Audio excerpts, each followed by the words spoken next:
Pure water we drink. The temperature by pure water is... It's 31 degrees Celsius in Kingston, 25 degrees Celsius in Montego Bay. News at 5 teasers are brought to you by Advanced Scales and Equipment. Service is our total commitment. From the Nationwide News Network, comprehensive, incisive, tough. This is Nationwide at 5. Good afternoon, I'm Ricardo Brooks. And I'm Mahiri Stewart. In Nationwide News at this hour, a growing number of Jamaicans are confident in the JLP government's ability to address the main problems affecting the country. That's according to the latest nationwide Blue Dot polls powered by Total Tools. Advocates Network calls on Jamaicans to support the FID's probe into the finances of the Prime Minister. Clearly, the Integrity Commission is facing a crisis, and all well-meaning Jamaicans should come together to resist any attempt to weaken the effectiveness of this important governance and accountability body. JPS customers shouldering a staggering $28 million in stolen electricity. The dollar value of electricity stolen from the JPS distribution system was $28,197,648. Lawmakers to summon utility companies to account for their emergency response plans following the challenges brought on by Hurricane Beryl. In news from the rest of the world, Dominican president warns of drastic measures if anti-gang mission in Haiti fails. The Canadian Prime Minister has survived a no-confidence vote in the Parliament. In headline sports, Julian Alfred returns to St. Lucia to begin week-long celebration following Paris exploits. And later in our broadcast, in the cover story at 5:35, the number of Jamaicans expressing confidence in the JLP's ability to address the main problems affecting Jamaica is growing. Why? We'll be joined by public commentator Conrad O'Brien and spokesperson for the Jamaica Labour Party, Cabinet Minister Robert Morgan. In Public Opinion at 6:26, we ask your reaction to a small majority of Jamaicans thinking the Holness administration is corrupt. Give us your comments by logging on to our Facebook page, Nationwide News Network, and by tweeting us at Nationwide Radio and message us on WhatsApp at 876-285-5693. You can also leave your comments on Instagram at Nationwide90FM. At 6:40 in the nation's business, are employees in Jamaica's BPO sector losing their jobs because of artificial intelligence, AI? President of the Global Services Association of Jamaica, Wayne Sinclair, and the CEO of 876 Technology Solutions, Trevor Forrest, will join us. And at 8, it's Boyatings After Dark with Kareem Boyatings Weathers. All these and more as we take you home on air on your mobile, Nationwide 90 FM, Nationwide Radio, JM.com, and on the Nationwide app, available on the Google Play and the App Store. This Wednesday afternoon, it's Wednesday, September 25, 2024.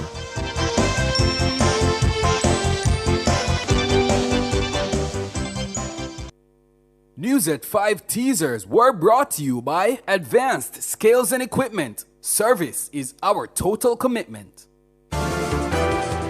If it's news, it's got to be Nationwide 90 FM. And now to the details.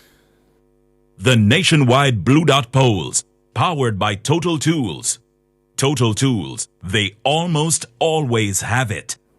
A growing number of Jamaicans are expressing confidence in the Jamaica Labour Party, JLP, government's ability to address the main problems affecting Jamaica. That's according to the latest findings of the nationwide Blue Dot polls powered by Total Tools. The polls indicate that while confidence in the government's competence has been steadily improving, the public's confidence in the opposition People's National Party, PNP, to solve the country's problems has stalled. Ricardo Brooks has our story. The respondents to the nationwide Blue Dot polls identified crime, corruption, and the cost of living as the top concerns plaguing Jamaica. When asked who they thought was best suited to address those problems, the Holness government gets the nod. A plurality of 36% said the government of Prime Minister Andrew Holness had their confidence to fix the problems. That's compared to the 23% who said the PNP was the best suited to address the country's main problems. Another 27% were not sure, while 13% of respondents said neither the JLP nor the PNP could successfully address the country's problems. But it's in the movement of the numbers since February 2023 that the full story emerges. There's been an 8 percentage point movement in confidence in the JLP's ability to address the country's problems. The number has moved from 28% last February to 36% in September this year. The breakdown shows confidence in the JLP's ability stood at 28% in February 2023. That increased to 35% in September 2023. It dipped slightly in February 2024 to 32%. The public's confidence level in the JLP to address the country's issues has now rebounded to 36% in September 2024. The PNP, meanwhile, has seen a marginal 3% increase in the public's confidence in its ability to tackle the country's main problems. Only 20% expressed confidence in the PNP's ability in February 2023. That figure now stands at 23% in September 2024. That 23% is slightly down from the 24% that expressed confidence in the PNP's ability in February of 2024. The current finding is equal to the 23% support expressed for the PNP in September last year. The parties are sure to take stock of these numbers. The obvious question to ask is, has time really come? The answer to that seems less certain. The nationwide Blue Dot polls powered by Total Tools were conducted between September 6th and 19th. It sampled 1,246 respondents. It has a margin of error of plus or minus 3%. The nationwide Blue Dot polls, powered by Total Tools. Total Tools, they almost always have it. Ricardo Brooks for Nationwide News. Meanwhile, two political analysts believe inadequate messaging by the Jamaica Labour Party is crippling how Jamaicans view the work of the Holness administration and its efforts to address issues affecting the nation. The assessment of the commentators follows the results of the latest nationwide Blue Dot polls powered by Total Tools on the major successes and failures of the government. Shalois Michael has that story. The poll found that 18% of respondents could not identify a major success of the government. Another 15% said the development of road infrastructure, and 14% said the government's handling of the economy. Crime at 38% has also been identified as the number one failure of the administration. According to Jermaine Barrett, the governing JLP is misfiring on its messaging to the Jamaican people. One of the things that the administration has been slow at doing is to communicate, not just communicate, but communicate in a way that is tangible and meaningful to the things that matter most to the people. And I think I must sound like a broken record, the frequency with which I bring across this message, that talking about macroeconomic indicators trending in the right direction, when people sit at the breakfast table or the dinner table and see that, the meals are shrinking, the resources that they need to make their lives better off are becoming rarer and rarer. Macroeconomic indicators don't provide a kind of salve. Mr. Barrett notes that the opposition has been doing a better job of shaping the narrative. One of the major challenges that confronts the administration is a dogged opposition, a resurgent opposition that is constantly nipping at its heels and constantly communicating to the Jamaican people messages that are seemingly resonating with them. The message just says, listen, you're poor under the administration's governance. You're worse off. You're less safe. And so that kind of narrative seems to be sort of congealing now to create the kind of imagery that we're reflecting on in these polls now. And so Jamaicans are just by and large saying, I can't identify a major success at all. For her part, Dr. Nadine Spence, who has a background in political science, says there is an absence of enthusiastic JLP messaging to push back against the narratives of the PNP. They haven't been communicating in that way. They talk about the things happening because I am impressed with Senator Morris Dixon's rehashing of the good news stories, but I think more is needed. I think, and they talked about a revived PNP that is hammering up one single message that there has to be an enthusiastic JLP that is also hammering a single message that counters that message in order for people to get a different kind of feel of what is happening. And Attorney at Law Clyde Williams says the JLP is in an echo chamber. According to him, the party is not listening to the people's concern about issues like crime, corruption, and the cost of living. What I find interesting is if the JLP consistently exists in an echo chamber, as political parties are wont to do, they're in power now, so the spotlight is on them, so people need to understand that. Nobody puts the spotlight on the opposition. It doesn't happen that way in real society. If they continue to be in the echo chamber, they won't see and hear what the people are feeling. These things have been said by the common man for years now, by the common man. Shaloy Smichael for Nationwide News. The Jamaica Umbrella Group of Churches, JUGC, is the latest religious group to comment on the Integrity Commission's report.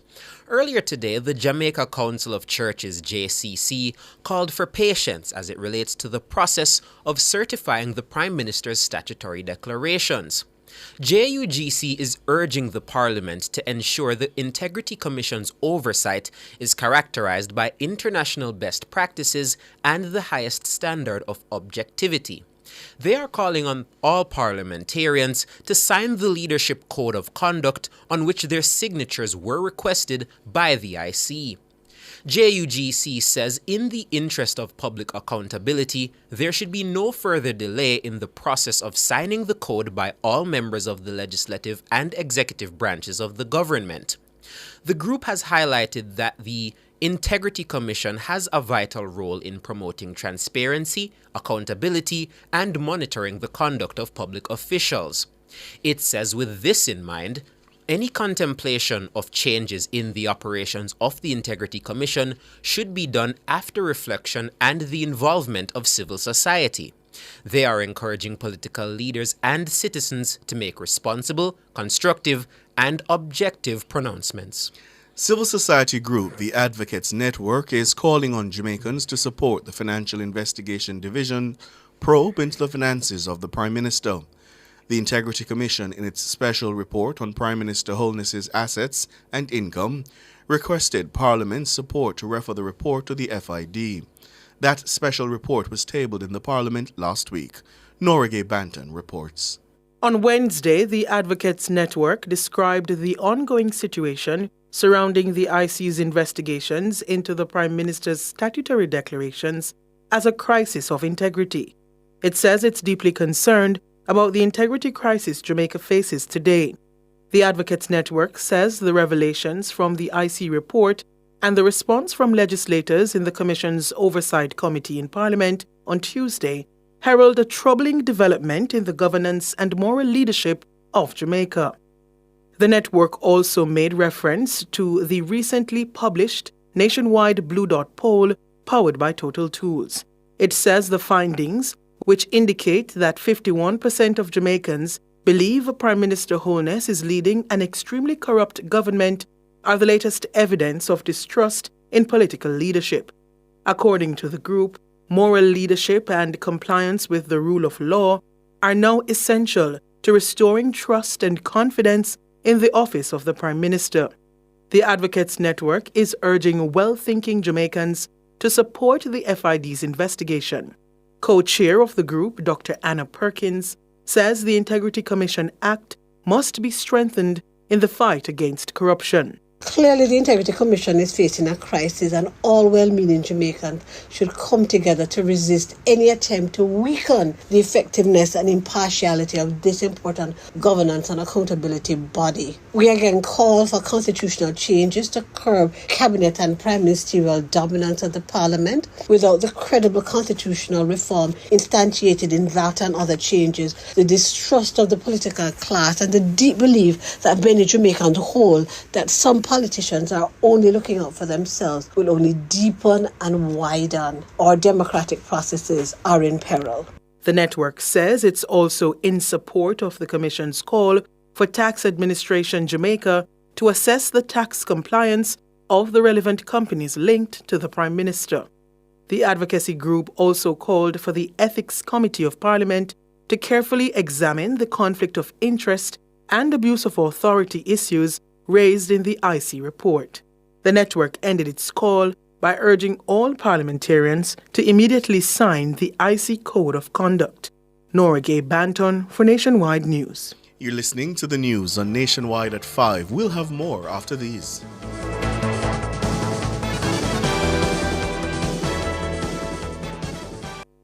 Value Drug Pharmacy offers curbside pickup and delivery of your branded and generic drugs. WhatsApp your prescription to 876-881-6695. The time by Value Drug Pharmacy is... It's 15 minutes after 5. Rent-to-Kill Initial offers air purification solutions with triple filtration and unique auto-sensing capabilities that neutralizes malodor and replaces it with clean air. Call Rent-to-Kill Initial at 926-4236 for more details. The temperature by Rent-to-Kill is... It's 31 degrees Celsius in Kingston, 25 in Montego Bay. Drive Hyundai. Hyundai vehicles beyond your dreams with an exclusive 4.99% interest rate. Yes! Shop Hyundai vehicles and get a super low 4.99% interest rate on your car loan. Plus 2 years free service, 1 year insurance, and 5 years warranty. Offer valid on all 2024 Hyundai vehicles. Drive your Hyundai with the lowest interest, 4.99%. Conditions apply. The future of manufacturing is now.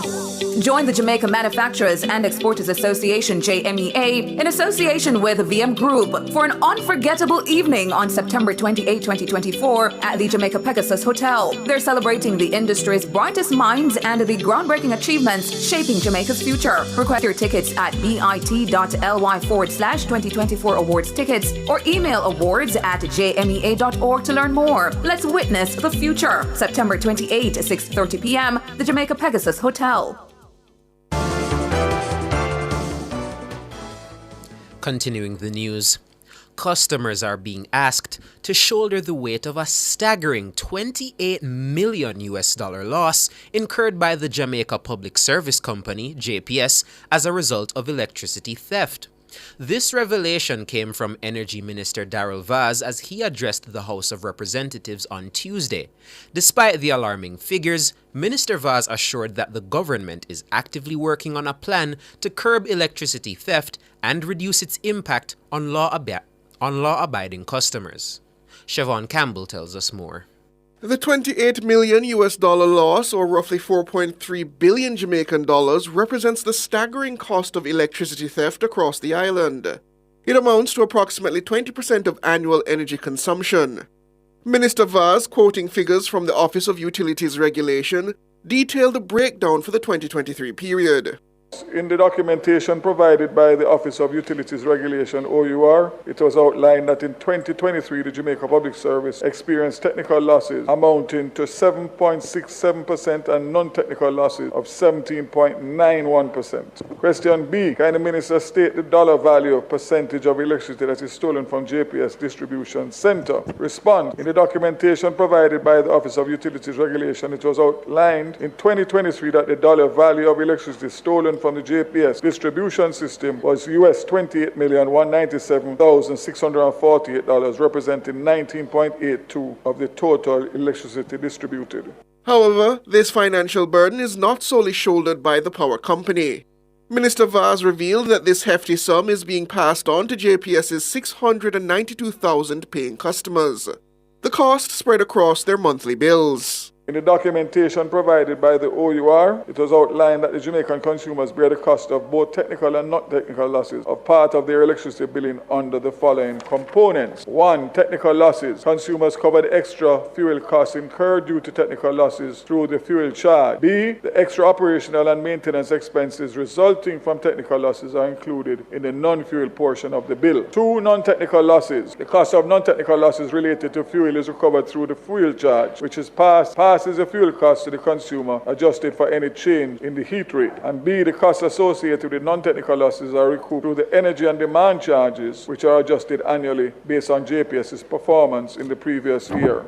Facing questions from opposition spokesman Philip Paulwell, the Energy Minister outlined the government's response. He emphasized that Cabinet is formulating a comprehensive, multifaceted strategy to tackle electricity theft, and relieve the pressure on legitimate customers. Our plan is structured among 4 key pillars designed to reduce non-technical losses at the macro level. Empowerment, focusing on providing communities with the tools and resources they need to acquire legal electricity, making it more accessible and affordable for all. Enforcement, strengthening legislation and regulations to effectively deter electricity theft, with an emphasis on improving monitoring and penalties for non-compliance. 3, energy efficiency, encouraging the use of energy-efficient appliances and removing access to inefficient lighting for incandescent bulbs to reduce overall electricity demand. 4, communication, building stronger relationships and trust between key stakeholders with the goal of shifting the culture away from non-payment and illegal usage towards responsible and payment compliance. Siobhan Campbell for Nationwide News. The media conglomerate, the RJR Gleaner Group, has announced that a major shakeup is set to take place among its senior management team. Radio Jamaica made the disclosure in a statement on Wednesday. The changes will mark a significant shift in the leadership of Jamaica's largest media house. According to Radio Jamaica, the positions of several members of the company's senior management will be impacted by changes made to the organization's structure. Radio Jamaica says the group had previously announced that it's in the process of defining a new target operating model. It says the discussions being held are in line with the model's direction. Nationwide News understands that a new chief executive officer has been recruited. It's understood the individual is an engineer by profession who was recruited from one of the country's leading distribution companies. The new CEO has been charged by the board to make the tough, if unpopular, decisions. Nationwide News also understands that Deputy Chief Executive Officer of the group, Dr. Claire Grant, may be one of those made redundant. It's understood the Chief People Officer, Tanya Smith, has also parted ways with the media powerhouse. World in a Minute is brought to you by ABC Electrical Sales. We make things as easy as ABC. Hose assembly and supply, equipping Jamaica for success. And Charles O'Connor Consulting Network, COCN, driven by international accounting standards, modern technology, and integrity. The World in a Minute. The President of the Dominican Republic says his government will take drastic measures to protect the country if the UN-backed mission in neighboring Haiti targeting gang violence fails. President Louis Abineda issued the warning on Wednesday during his speech at the UN General Assembly in New York, but he did not provide any details of what action he would take. President Abineda thanked Kenya, which is leading the UN mission in Haiti. But the just over 400 police officers from Kenya, Jamaica, and Belize fall significantly short of the 2,500 pledged by various countries for the mission. Gangs in Haiti control 80% of the capital, Port-au-Prince. More than 3,600 people have been reported killed during the first half of this year. The violence has also left nearly 700,000 Haitians homeless. Canadian Prime Minister Justin Trudeau has survived a motion in Parliament aimed at bringing down his government and triggering an election.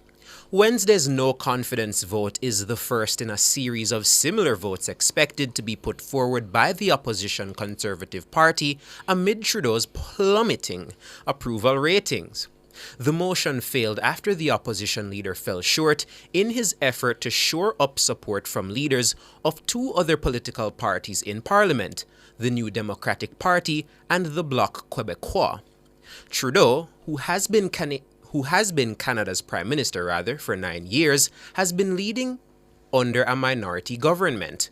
But his leadership has been under threat since the Liberal Party, which holds 153 seats, voted against it, while the Conservative Party, which holds 119 seats, voted in favor.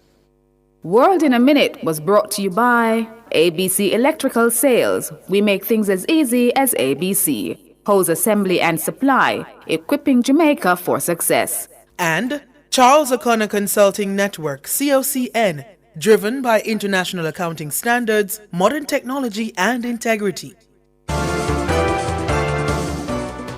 Recapping the top stories making nationwide news at this hour, a growing number of Jamaicans are confident in the JLP government's ability to address the main problems affecting the country. That's according to the latest nationwide Blue Dot polls powered by Total Tools. The Advocates Network calls on Jamaicans to support the FID's probe into the finances of Prime Minister Andrew Holness. Clearly, the Integrity Commission is facing a crisis, and all well-meaning Jamaicans should come together to resist any attempt to weaken the effectiveness of this important governance and accountability body. JPS customers shouldering a staggering $28 million in stolen electricity. The dollar value of electricity stolen from the JPS distribution system was US $28,197,648. That's the Energy Minister Darrell Vaz. I'm Ricardo Brooks. And I'm Mahiri Stewart. You can find the news on our website at nationwideradiojm.com and on the Nationwide app, available on the Google Play and the App Store. News next, the headlines at 6.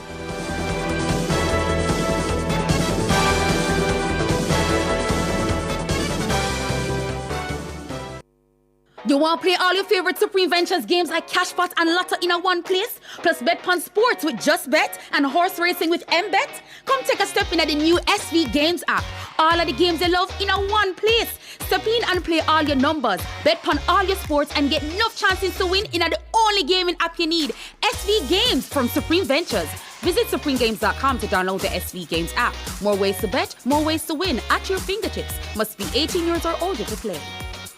Motorists, as Minister of Justice, I appeal to you, obey the road code, pay your ticket on time, and only go to court if the ticket is being contested. Close to 80% of matters coming to the parish courts are for traffic breaches. Let's work together to make our roads safe and ease the burden on our courts.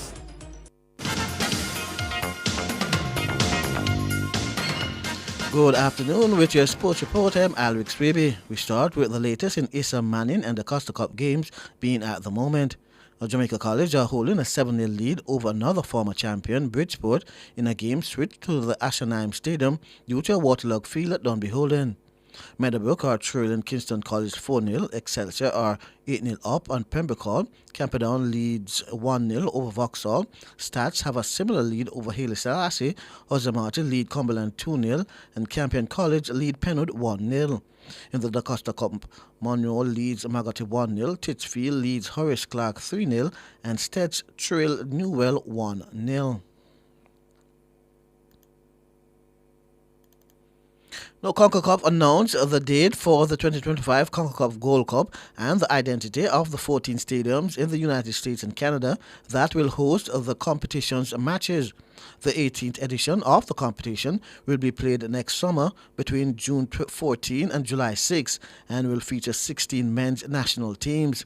Just 1 year out from the FIFA World Cup 2026, the Gold Cup will provide a highly competitive tournament for the region's best teams and an opportunity for even more fans to engage with the sport at a pivotal time for its growth in CONCACAF. During next year's edition, 3 venues will be hosting matches for the very first time, including BC Place in Vancouver, PayPal Park in San Jose, and US Bank Stadium in Minneapolis. Mexico is the defending champions following their 1-0 win in the 2023 final at the sold-out Sophie Stadium in Los Angeles. Mexico also holds a record 9 men's Gold Cup titles, followed by the United States with 7 and Canada with 1. Now to athletics, as Olympic 100 meters champion Julian Alfred is back in her native St. Lucia 53 days after creating history in the French capital and setting off wild celebrations in the island of 180,000 people. Alfred clocked 10.72 seconds to win her country's first ever Olympic medal and returned a few days later to secure silver in the 200 meters final. The former St. Catherine High School star landed in the country late Tuesday evening to a massive welcome home party led by Prime Minister Philippe Pierre. Pierre says Alfred is an inspiration to not only her countrymen and women, but to a global audience that watched her history-making achievements in Paris. Julian Alfred's recent achievements are timely.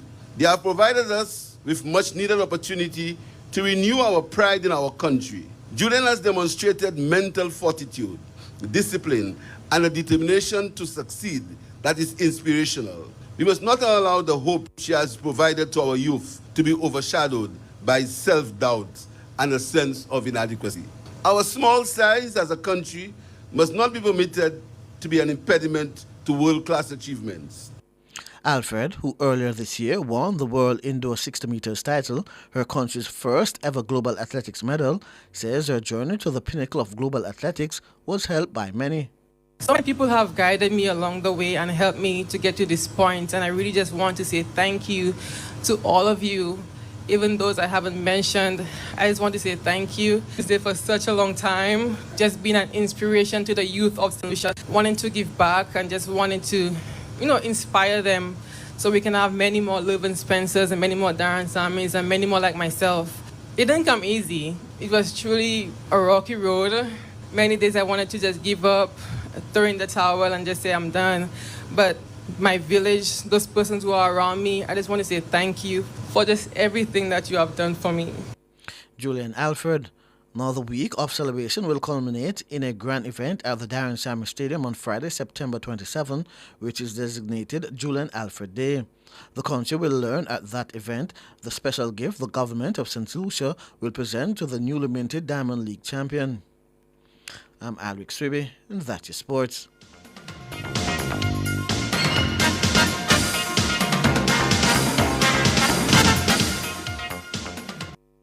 Since 2016, 156,000 more Jamaicans are working. This is more than any other time in our history. Your government is caring for you.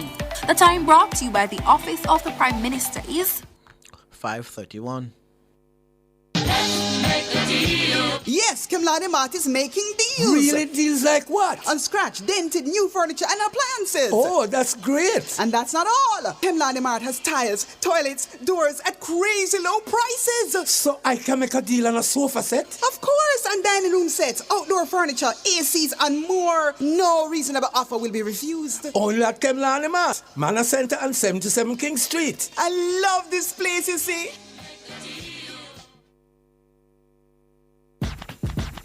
Energize your life the right way with DBJ. Yeah, you must can save enough energy solution. Choose one today for your house or your business. Money I go save. Yeah, DBJ. Energize your life the right way. The Development Bank of Jamaica Limited is here to help you with the purchase and installation of renewable energy systems to help you save on your energy bill. Contact your business banker or bank today. Energize your business or home the right way with DBJ Energy Loan. Make lasting impressions. Register now for the Make Your Mark Business and Personal Etiquette Conference set for October 30 at the Jamaica Pegasus. Sponsored by Caledonia Outdoor Advertising, Monographic Printers, JPS, Nationwide News Network, Supply County, Jamaica Boilers Group, From Thought to Finish, Intelligent Multimedia Limited, Visual Tech Solutions, the Jamaica Observer, and Main Event Group. Come make your mark and attend the Business and Personal Etiquette Conference October 30. Call 876-978-6001 or visit www.makeyourmarkgroup.com now to register. When I grow up, I'm going to be a famous gamer with viral videos all over the internet. I'm going to be rich. Good thing I'll already know how to take care of my money since Mommy got me this Sure Start account. Open a CIBC Caribbean Sure Start account for your kids and give them a head start on financial smarts with a $1,200 sign-up bonus from us. We believe in their dreams as much as you do, so let's get them going together. Start young, start strong with Sure Start from CIBC. Attention motorists, it's time to switch to the T-Tag on Highway 2000 East West. Vehicles using the automated T-Tag lane are processed in seconds, so you can pass through the toll plazas far quicker. The T-Tag makes it quicker, more cost-efficient, and safer for our customers. So switch to the T-Tag today and experience the convenience. T-Tag packages are discounted to only $1,500, including a $500 toll credit from now until September 30. Imagine opening a bank account without ever leaving your home. Well, at CIBC Caribbean, we've changed the game. Open a new CIBC savings or checking account completely online using your computer or phone, anywhere, anytime. No need to visit the bank, no waiting in line. Just apply, verify, and sign your documents, all online. It's secure, seamless, and 100% digital. Open your new CIBC account by applying online today. The latest results from the nationwide Blue Dot polls powered by Total Tools are in. What do the results say about Holness's standings as Prime Minister? What do they say about the popularity of the JLP? What do they say about Mark Golding and the PNP? Listen daily to our major newscasts for the details, and then join us for a special edition of Nationwide at 5 on Friday, September 27, when we reveal which party the majority of registered voters would choose at the next general election. The nationwide Blue Dot polls are powered by Total Tools. Total Tools, they almost always have it. Cliff Says is by far the most popular mid-morning radio segment in Jamaica. Cliff Hughes shares his views on the hot-button topics of the day, editorializing on various issues in the news, breaking news stories, and expounding on stories. Cliff Says sets the tone of the show for the rest of the day. Join the award-winning journalist Cliff Hughes weekdays during Cliff Hughes Online at 10 to 10:30 a.m. Join the revolution in media. Cliff Says is brought to you by Educom Credit Union, providing value through service, and Hyundai, modern premium affordable vehicles. As we grow older, there are many challenges that we have to confront, but these years can represent the best in our lives. Coming of Age during Nationwide This Morning on Thursdays explores issues persons 50 and over confront. It also provides expert opinions on how we can improve the quality of our lives as we get older. That's Coming of Age, this and every Thursday during Nationwide This Morning at 6:51 a.m. Cover Story is brought to you by Hyundai, modern premium affordable vehicles. Drive Hyundai vehicles beyond your dreams with an exclusive 4.99% interest rate. Yes! Shop Hyundai vehicles and get a super low 4.99% interest rate on your car loan. Plus 2 years free service, 1 year insurance, and 5 years warranty. Offer valid on all 2024 Hyundai vehicles. Drive your Hyundai with the lowest interest, 4.99%. Conditions apply.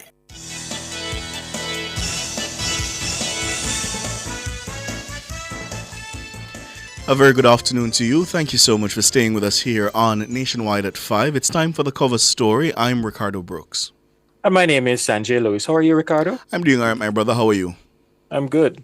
Hello to our friends on YouTube. Hello to you if you're joining us out there in Radioland. And a special good afternoon to you if you're joining us on the online platforms. Well, a growing number of Jamaicans are expressing confidence in the Jamaica Labour Party, the JLP's government's ability to address the main problems affecting Jamaica. That's according to the latest findings of the nationwide Blue Dot polls powered by Total Tools. The polls indicates that while confidence in the government's competence has been steadily improving, the public's confidence in the opposition People's National Party, the PNP, to solve the country's problems has stalled. Ricardo Brooks has more in this story. The respondents to the nationwide Blue Dot polls identified crime, corruption, and the cost of living as the top concerns plaguing Jamaica.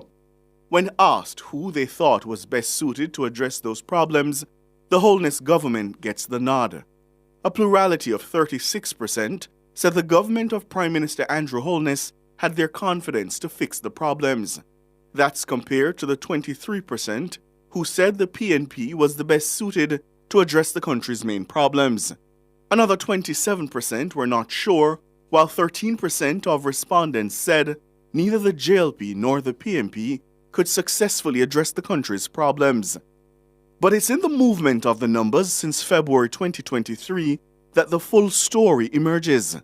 There's been an 8 percentage point movement in confidence in the JLP's ability to address the country's problems. The number has moved from 28% last February to 36% in September this year. The breakdown shows confidence in the GLP's ability stood at 28% in February 2023. That increased to 35% in September 2023. It dipped slightly in February 2024 to 32%.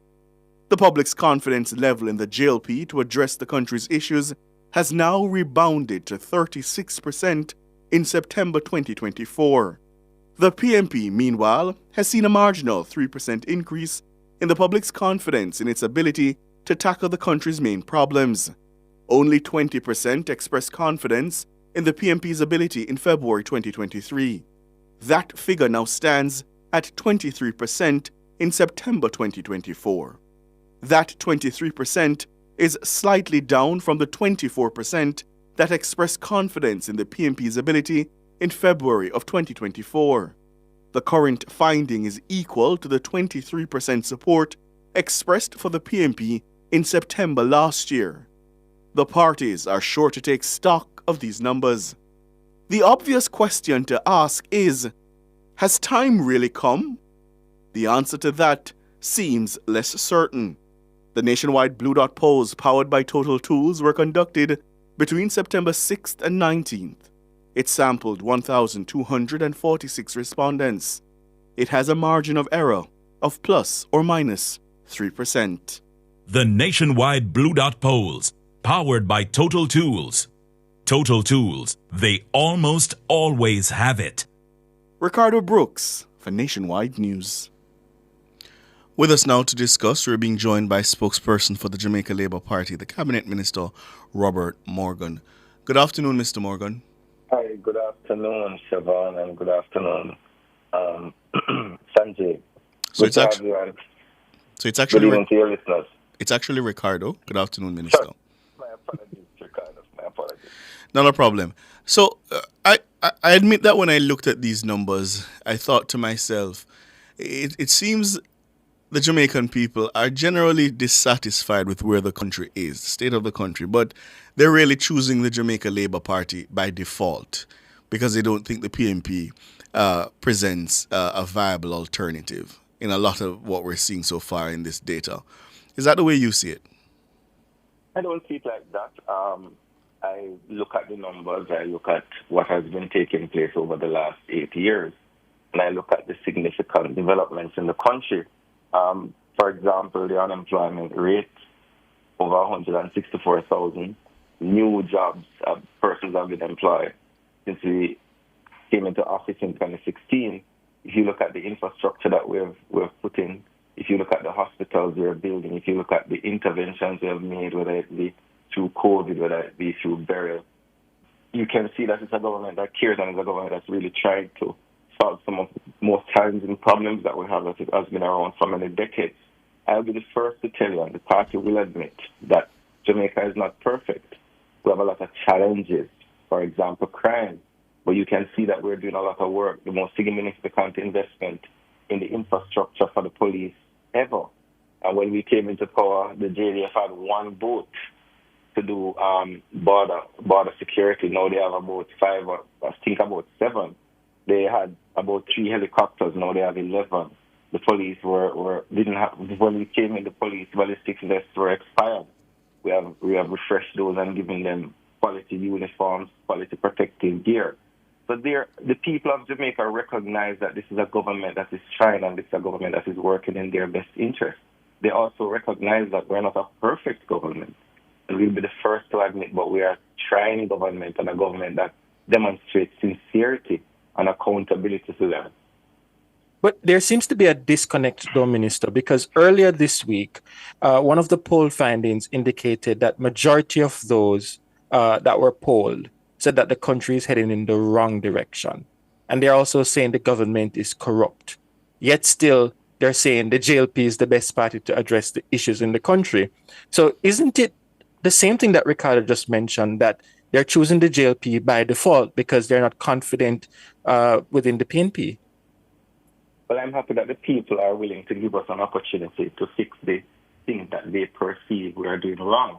And I think the fact that they are willing to do that demonstrate their confidence that of the two major political parties in Jamaica, they believe that this political party, the Jamaica Labour Party, and the government that came into power because of the Jamaica Labour Party and Andrew Holness, is the government that can fix these problems. Here's the problem with that analysis, though, because if the people decide, whenever the election is called, to cast a grievance vote, that they're just so upset with the state of the country, even though they say it appears that they're saying, boy, we really don't think the PNP is gonna do a much better job, but we are really, really dissatisfied with the choice we have now, or the incumbent government, so we're going to vote them out.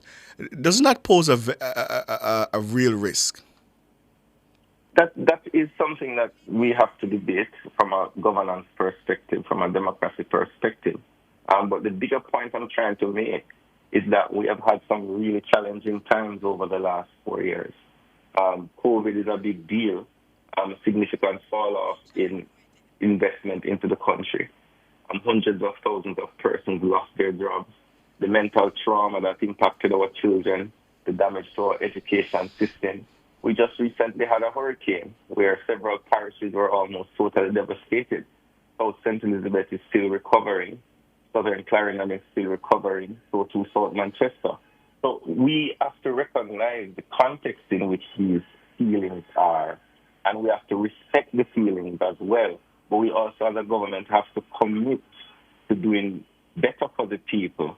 We have to commit to improving consistently. But how do you do that when you're running out of time in terms of the date by which the general election must be called? But the governance and the governing of a country is a continuum. We would have started in 2016. We would have steadied the ship. Would have steadied the economy, would have reduced our debt to GDP ratio. And yet you can't break 36% saying that your party is able to manage the problems, the main problems affecting the country. Still, it seems there's a ceiling in the politics now, hovering around 30%. But hold it there, Minister. Let's take the break and we'll take you the answer after. We'll also be joined by the junior opposition spokesman on finance, Cleveland Tomlinson.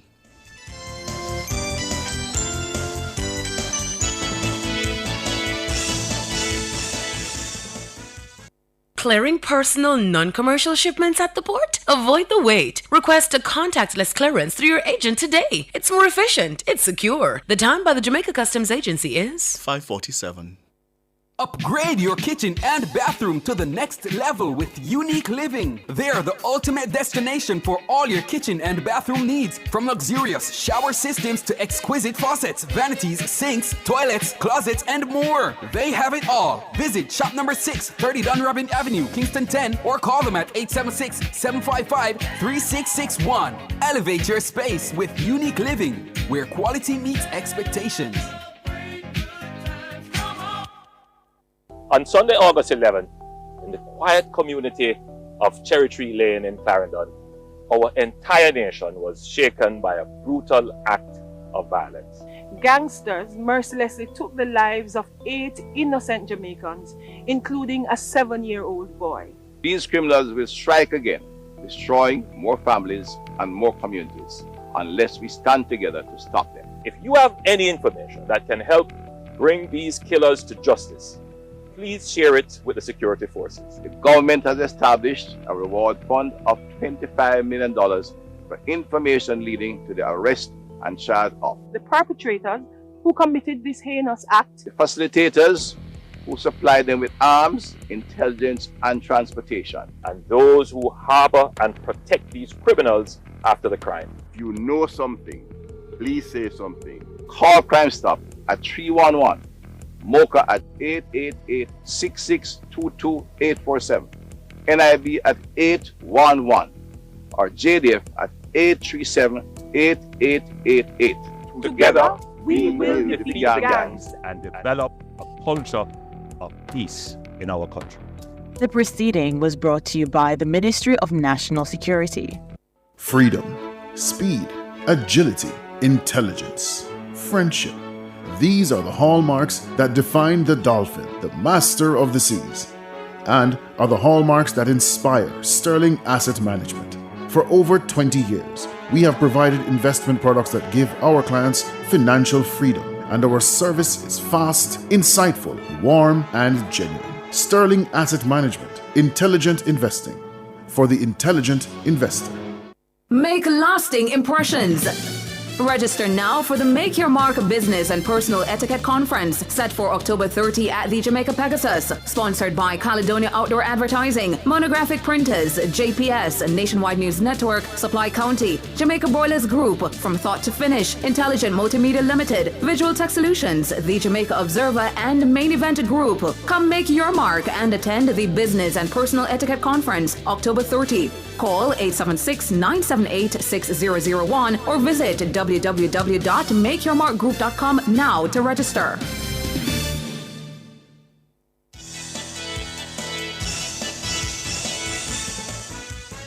Thank you so much for staying with us here on Nationwide at 5. You're tuned into The Cover Story. I'm Ricardo Brooks.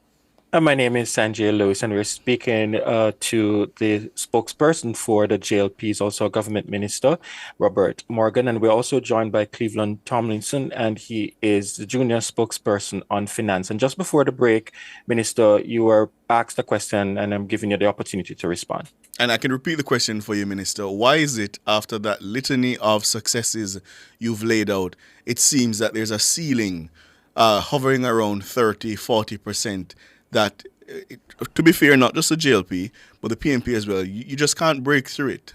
Why is that? Why are so many people turned off? I'm a young politician. I've only been an MP since 2020. And there are some very long-standing issues that would have affected the people of Jamaica over many years, which would have also impacted their confidence, not just in the politics, but in politicians and our system of government.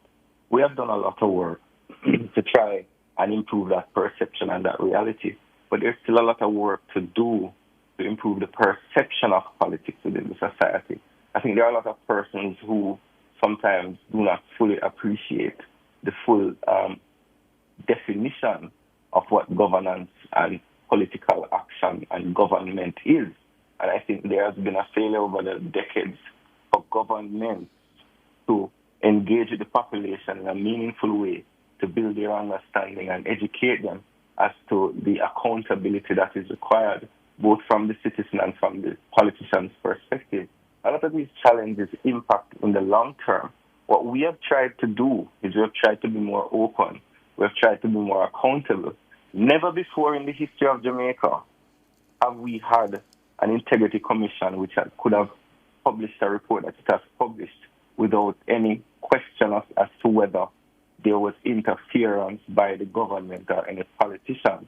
An integrity commission that has been fully funded and has been empaneled or created by this said administration that now has to respond to the questions that it poses. That is the direction that the country needs to go in, where we have institutions that can build confidence that everyone within the society is accountable. And I think over time, as we continue to build our institutions, as we continue to work on engaging with people and building their confidence into the governance and governing process of the country, you will see changes in how people see government and how they respond to achievements such as a 17% reduction in murders or a significant reduction in the debt to GDP ratio and so on. Let me bring in Cleveland. Go ahead, Sanjay.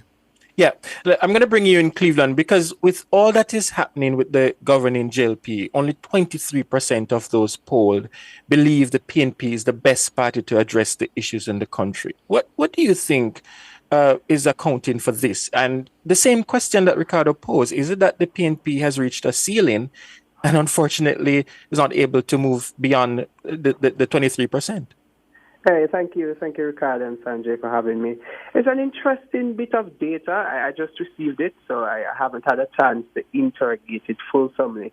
But I'm just hearing the numbers at face value. When I think on it, I don't think it's reflecting of the PNP reaching a ceiling.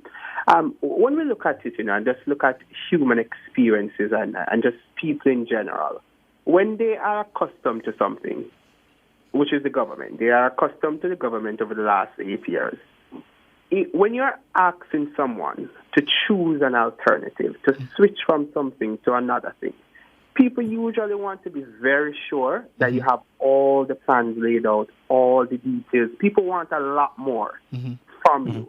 I think what this indicates is that people want a bit more details from us in terms of what we'll do. And we have been out there engaging with the people, have been expressing to them the vision that we have for the country and policy proposals. But objectively, and I hear it when I go into the streets, when people engage with me, they want finer details. And I think that the challenge that you have, though, Cleveland, is that you have less than a year before the general election to really convince Jamaicans and change and increase the percentage. Well, you see, what we'll be doing, what we'll be embarking on over the next few months, coming. The Prime Minister, I think, in some communication said general election is not on his mind. So presumably we're not having a general election in this year, etc.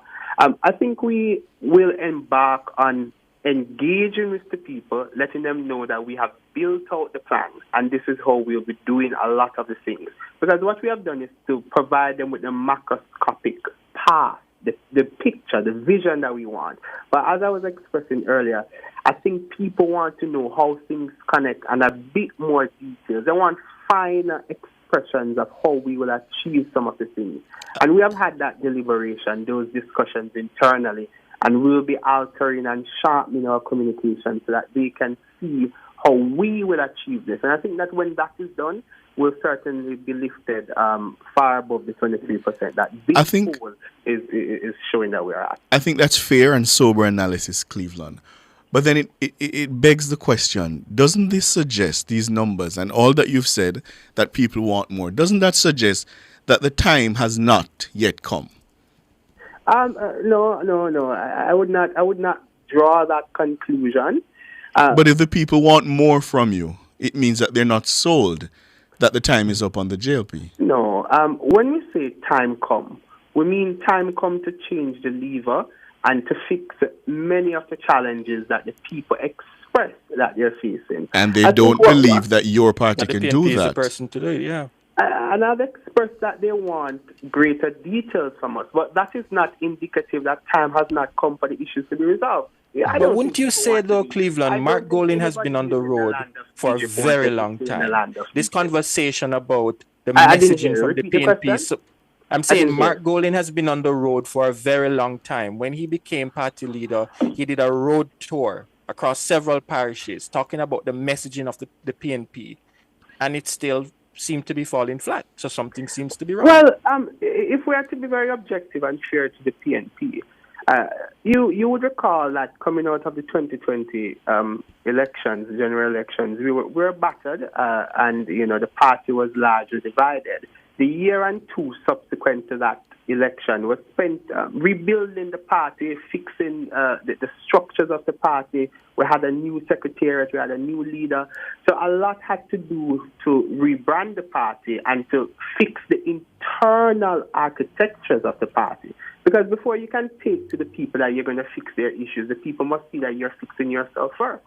So if we are to be fair, the first year, 2021, 2022, was about, building back the unity in the party. And I think you can see objectively that unity has been rebuilt. We have all coalesced around Mark Golding as our leader. And there is a huge sense of unity in the party, which is a stark difference from 2020. So we have been engaging with the people, and I want the Jamaican people to know that we don't just pull policies out of thin air. The policies that we prescribe are influenced by what the people on the ground say. But again, I accept the data, and coming out of this, certainly over the next few weeks, months to come, you will hear from us greater details as to how we will accomplish what we want. And we're not waiting until the election is called, nor are we waiting 2 weeks to produce a manifesto. How do you... It's definitely different. How do you respond to the criticism that the People's National Party has been banking on the JLP government imploding rather than forcefully advocating how it would be different in government? All right, it's a criticism I've heard around. I've heard it from commentators as well and some quarters of the society. I can tell you that that's not the intent in the People's National Party. We do not desire to come to government on the implosion of the administration. We think that the administration is doing several things wrong. But when you yell bloody murder from the heavens, that this is the most corrupt government in history and the Prime Minister is engaged in hanky-panky and you go down the wicket in that way. Isn't that what you're banking on? That you're trying to essentially sully the government so the people vote the PNP into office? I don't think you expect that the opposition can see that something is wrong in the administration and turn a blind eye to it. We have a constitutional duty to identify the flaws of the administration of the day and point that out to the people. And we must call a spade, and we will not be complicit in covering up any nonsense that the administration is doing. So when we identify the issues in the administration, because they deserve to be identified, and we are doing that our part in holding the government accountable, but that is not equivalent to us desiring to come to government and the implosion of the administration. We have our vision for the country. You have heard that vision. You have heard it in several conference speeches from the party leader. You have heard it in his budget presentation when he outlined a plethora of policy initiatives that would be pursued under the next PNP administration. But let's be clear that even with that, we're not going to sit idly by and allow this administration and the false and nonsense that it's keeping up. We have to leave it there. Yeah, but I would love to respond even for 30 Please, allow me to respond. 30 seconds. Wasn't it the same gentleman here who came out with a $3 million increase in threshold, talking about pulling policies out of the hat? We have not heard them talk about the $3 million threshold since the Minister of Finance very unceremoniously rubbished the idea. The PNP has spent the last 3 years speaking about illicit enrichment.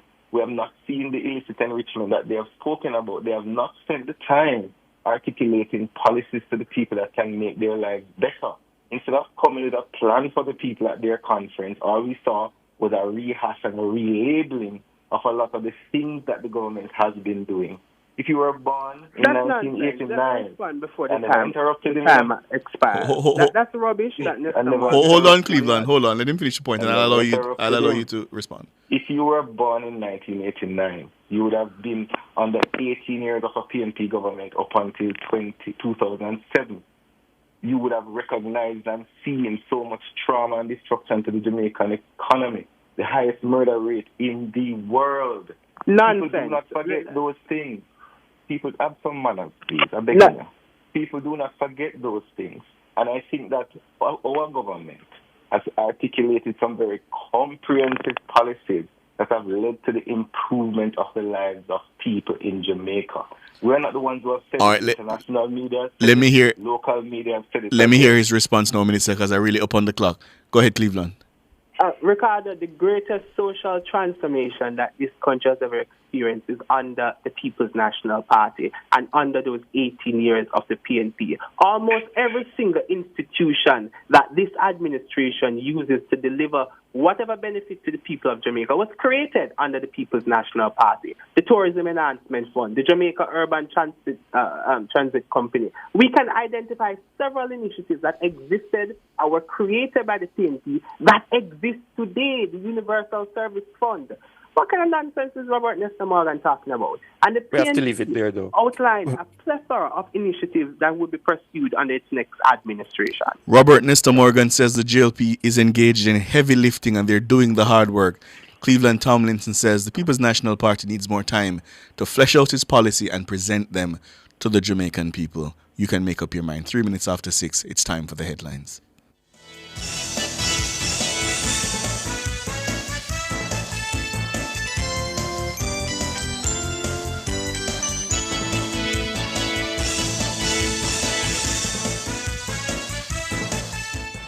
Cover Story was brought to you by Hyundai. Modern, premium, affordable vehicles.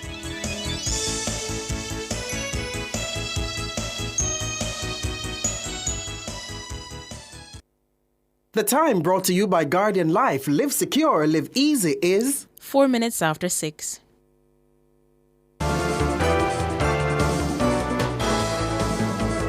Nationwide headlines at 6.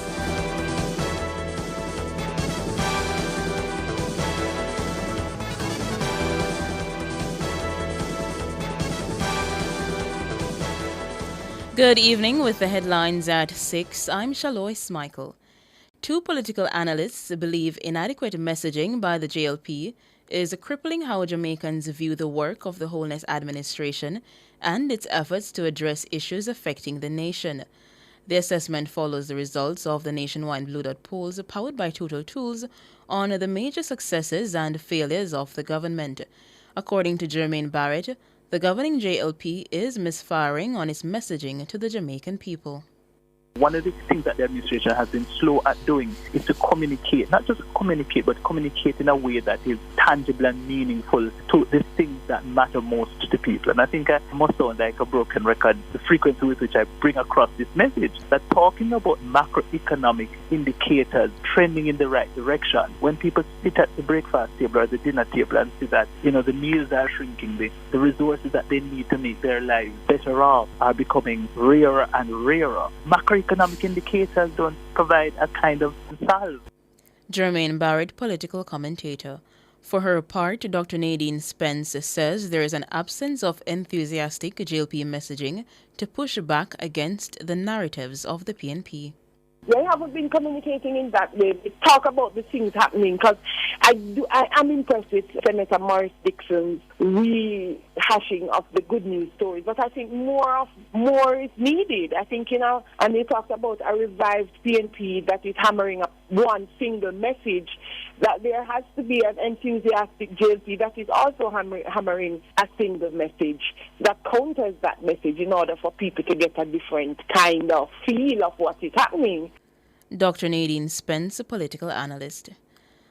The opposition, People's National Party PNP, is condemning what it describes as the ongoing attacks on the Integrity Commission by members and affiliates of the JLP. The PNP points to two separate incidents on Tuesday.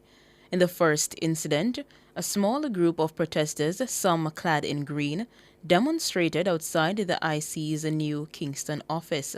Later that day, government members of the Integrity Commission Oversight Committee demanded that the integrity watchdog move to certify the Prime Minister's statutory declarations. Deputy General Secretary of the PNP, Nikisha Burchell, says the escalating tensions are a blatant attempt to interfere with the investigations.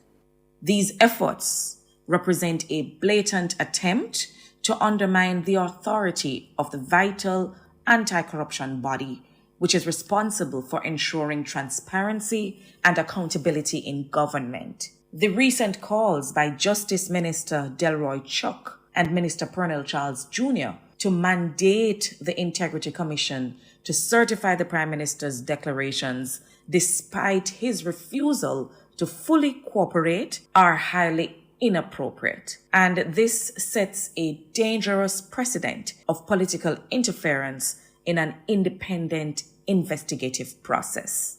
Nikisha Burchell, Deputy General Secretary of the PNP. Customers are being asked to shoulder the weight of a staggering $28 million loss incurred by the Jamaica Public Service Company, JPS, as a result of electricity theft. Energy Minister Dal Vaz detailed the breakdown for the 2023 period. In the documentation provided by the Office of Utilities Regulation, OUR, it was outlined that in 2023, the Jamaica Public Service experienced technical losses amounting to 7.67% and non-technical losses of 17.91%. Question B, can the Minister state the dollar value of percentage of electricity that is stolen from JPS Distribution Center? Response, in the documentation provided by the Office of Utilities Regulation, it was outlined in 2023 that the dollar value of electricity stolen from the JPS distribution system was US $28,197,648, representing 19.82% of the total electricity distributed. Minister Vaz says the cost is spread across the monthly bills of JPS customers. In the documentation provided by the OUR, it was outlined that the Jamaican consumers bear the cost of both technical and non-technical losses of part of their electricity billing under the following components. 1. Technical losses. Consumers covered extra fuel costs incurred due to technical losses through the fuel charge. B. The extra operational and maintenance expenses resulting from technical losses are included in the non-fuel portion of the bill. 2. Non-technical losses. The cost of non-technical losses related to fuel is recovered through the fuel charge, which is passed passes the fuel cost to the consumer, adjusted for any change in the heat rate. And B, the costs associated with non-technical losses are recouped through the energy and demand charges, which are adjusted annually based on JPS's performance in the previous year. Darla Vaz, Energy Minister. In the meantime, Transport Minister Darla Vaz says the Jamaica Urban Transit Company, JUTC, will resume transporting students of the Caribbean Maritime University directly to East Kingston campus. I received a message just recently from a user on social media regarding her sister, a student from the Caribbean Maritime University within East Kingston. The number 98 bus that usually drops students on the school compound had reportedly stopped doing so, forcing students to walk long distances. This was a safety concern for students, and in particular female staff and students. Madam Speaker, following discussions with the JUTC, I'm pleased to announce that the JUTC will resume the transportation of CMU students on campus for disembarking. Minister Vaz noted that so far, one JUTC bus has been assigned to the campus. An arrangement is in place for staff and students to be taken to the campus in the mornings and picked up between 2 p.m. and 4:15 p.m. daily. Additionally, we extend the support through cooperation with the JUTC drivers along the 98 route to ensure CMU students must be taken to the school compound once they are on the buses. I've been informed by the JUTC that there are 5 buses currently along the 98 route, with 1 bus specifically assigned to the CMU. Darla Vaz, Transport Minister. Those were the headlines at 6. I'm Shalois Michael. Sports is next.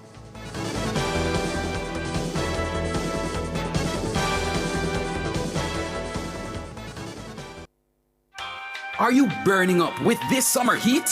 The place hot, man. Get cool now with a Hisense air conditioner. Wow, I feel good. With advanced energy-saving inverter technology and whisper quiet operation, beat this heat with Hisense. Available at Aliabra Brands Limited, 64 Hagley Park Road, or call 876-676-5951 now. So good, so good. I got you. Imagine opening a bank account without ever leaving your home. Well, at CIBC Caribbean, we've changed the game. Open a new CIBC savings or checking account completely online using your computer or phone, anywhere, anytime. No need to visit the bank, no waiting in line. Just apply, verify, and sign your documents, all online. It's secure, seamless, and 100% digital. Open your new CIBC account by applying online today. Here's to the early risers, and we are here all-nighters. The go the extra milers, and let's do it until it works. Workers. People who are powerful because they power through day after day, challenge after challenge. You see, true power, it's not something you can buy or collect. It is something that starts on the inside, and you always know it when you see it. Sunshine Snack Peanuts. Proud supporters of the powerful.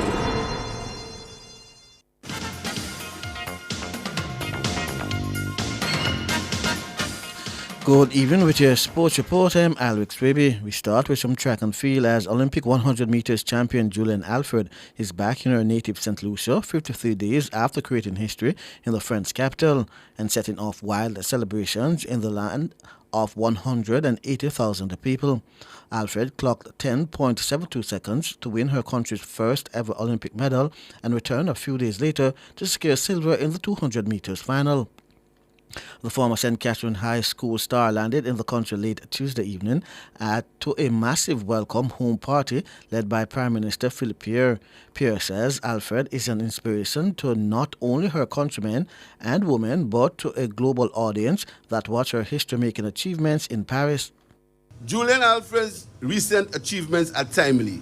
They have provided us with much-needed opportunity to renew our pride in our country. Julian has demonstrated mental fortitude, discipline, and a determination to succeed that is inspirational. We must not allow the hope she has provided to our youth to be overshadowed by self-doubt and a sense of inadequacy. Our small size as a country must not be permitted to be an impediment to world-class achievements. Fed, who earlier this year won the World Indoor 60 meters title, her country's first ever global athletics medal, says her journey to the pinnacle of global athletics was helped by many. So many people have guided me along the way and helped me to get to this point, and I really just want to say thank you to all of you. Even those I haven't mentioned, I just want to say thank you. It's there for such a long time, just being an inspiration to the youth of St. Lucia, wanting to give back and just wanting to, inspire them so we can have many more Leuven Spencers and many more Darren Samis and many more like myself. It didn't come easy. It was truly a rocky road. Many days I wanted to just give up, throw in the towel and just say I'm done. But my village, those persons who are around me, I just want to say thank you for just everything that you have done for me. Julian Alfred. The week of celebration will culminate in a grand event at the Darren Sammy Stadium on Friday, September 27, with his designated Julian Alfred Day. The country will learn at that event the special gift the government of St. Lucia will present to the newly minted Diamond League champion. Now on to footballers. Former champions Excelsior High registered the most impressive victory margin in today's round of games in the Issa Digicel Manning Cup competition. The Mountain View Avenue-based school crushed Pembroke Hall 11-0. Kingston College were also in free-scoring mode, seeing off Meadowbrook 7-0, so too Jamaica College, who slammed another former champion Bridgeport 9-0. In other completed games, Camperdown and Vauxhall ended 1-1 and Stats top Haile Selassie 1-0. In the latest scores, Jamaica College lead over another. In the Costa Cup, Happy Grove beat Paul Bogle 3-1. Cornwall College defeated Magate 3-2. Titchfield lead Horace Clark 3-0. And Stets and Newell drew 1-1. Now, CONCACAF announced the date for the 2025 CONCACAF Gold Cup and the identity of the 14 stadiums in the United States and Canada that will host the competition's matches. The 18th edition of the competition will be played next summer between June 14 and July 6 and will feature 16 men's national teams. Just 1 year out from the FIFA World Cup 2026, the Gold Cup will provide a highly competitive tournament for the region's best teams and an opportunity for even more fans to engage with the sport at a pivotal time for its growth in CONCACAF. During next year's edition, 3 venues will be hosting matches for the very first time, including BC Place in Vancouver, PayPal Park in San Jose, and US Bank Stadium in Minneapolis. Mexico is the defending champions following their 1-0 win in the 2023 final at a sold-out Sophie Stadium in Los Angeles. Mexico also holds a record 9 men's Gold Cup titles, followed by the United States with 7 and Canada with 1. The Jamaica Cricket Association, JCA, and longtime youth cricket sponsor Kingston Warbs awarded under-19 cricketers Brian Barnes and Stephen Wedderburn full scholarships for their tertiary education at the University of the West Indies, UWI. The JCA made special mention of the success of the under-19 team led by Captain Barnes and Wedderburn. The team was able to cop the 2 regional championship trophies that were on offer in 2023. President of the JCA, Dr. Donovan Bennett, welcomed the partnership with Kingston Warbs to award the scholarships. We are very grateful at the JCA that Kingston Wharf has come up with an offer like this, right? Where cricketers who have also achieved in academics can be recognized and can be helped to augment and to push their whole life skills and things forward. We went through a pretty long process of assessment, and at the end of the day, this joint committee came up with the 2 recommendations. Donovan Bennett. The Cricket West Indies CWI extends warmest congratulations to former West Indies captain Marisa Aguilera on her remarkable achievement of receiving the prestigious Hummingbird Medal Gold Award at the 2024 National Awards of Trinidad and Tobago. The award ceremony took place at the President's House in St. Anne's, Port of Spain, on Tuesday. CWI President Dr. Kishore Shallow congratulated the former captain on behalf of the organization. The Hummingbird Medal Gold Award is one of Trinidad and Tobago's highest honors, recognizing loyal and devoted service beneficial to Trinidad and Tobago in any field of human endeavor or for gallantry or other human action. Marissa was recognized not only for her immense contribution as a Trinidad and Tobago national to the West Indies team, but for her contributions to the sport on the island. In spite of her retirement in 2019, Aguilera remains an inspiration figure for aspiring cricketers, particularly women in the sport. Her journey and achievements highlight the growth of women's cricket and the impact of dedicated athletes in challenging traditional norms. As a player and a leader, Aguilera has left an indelible mark on the game, paving the way for future generations. She played in over 100 one-day internationals and captained the West Indies women from 2009 to 2015, a period during which she led the team to the final of the ICC Women's World Cup in India 2013 and the semi-finals of the ICC Women's T20 in 2010, 2012 and 2014, and was part of the 2016 ICC Women's World T20 winning team in Kolkata. In her primary role as a wicketkeeper, she has over 100 dismissals in ODI cricket, having recently achieved the magical three figures during the home series against South Africa women in September 2018.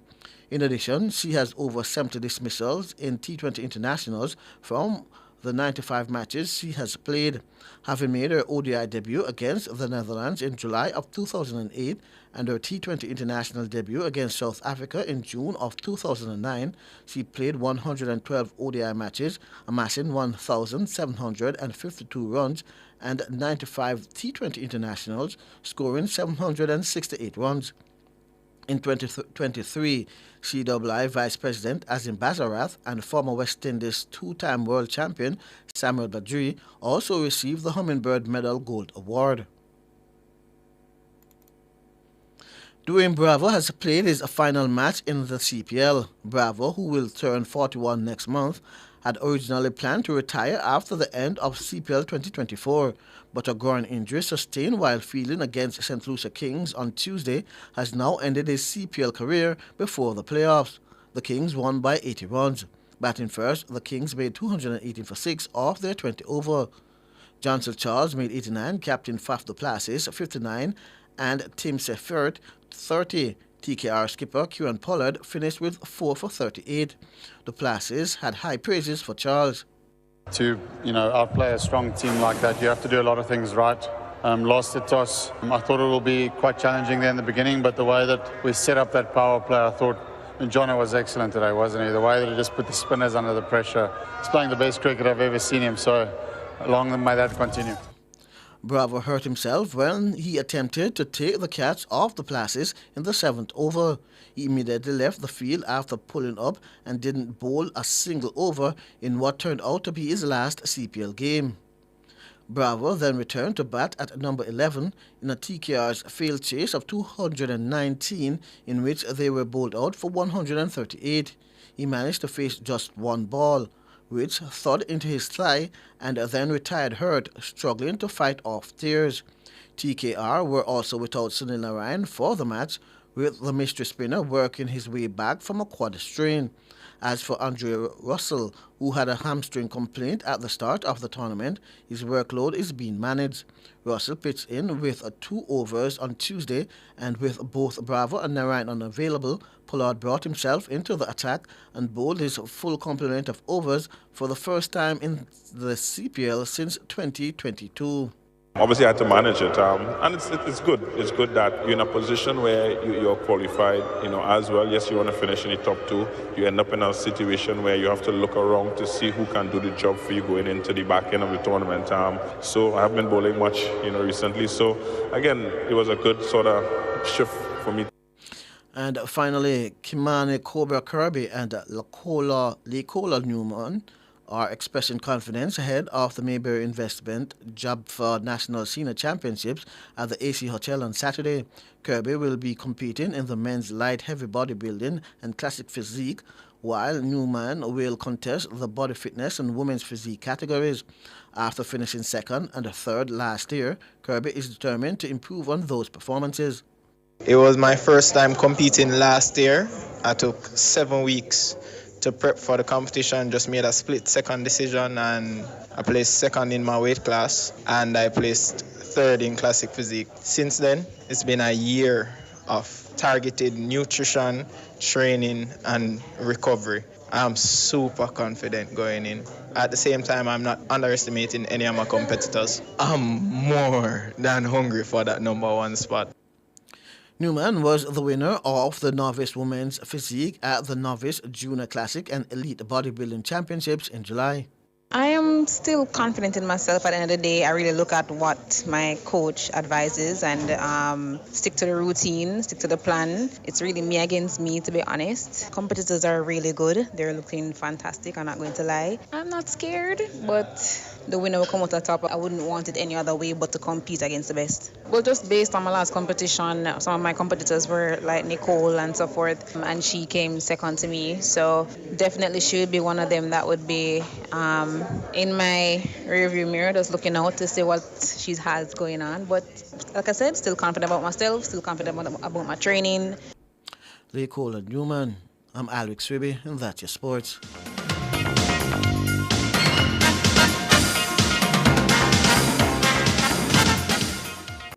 For all your scales and food processing equipment, call Advanced Scales and Equipment Limited at 876-968-9612-5. The time by Advanced Scales and Equipment Limited is 6:25. Jamaica live good, yeah. I make we enjoy life, what we feel safe at night.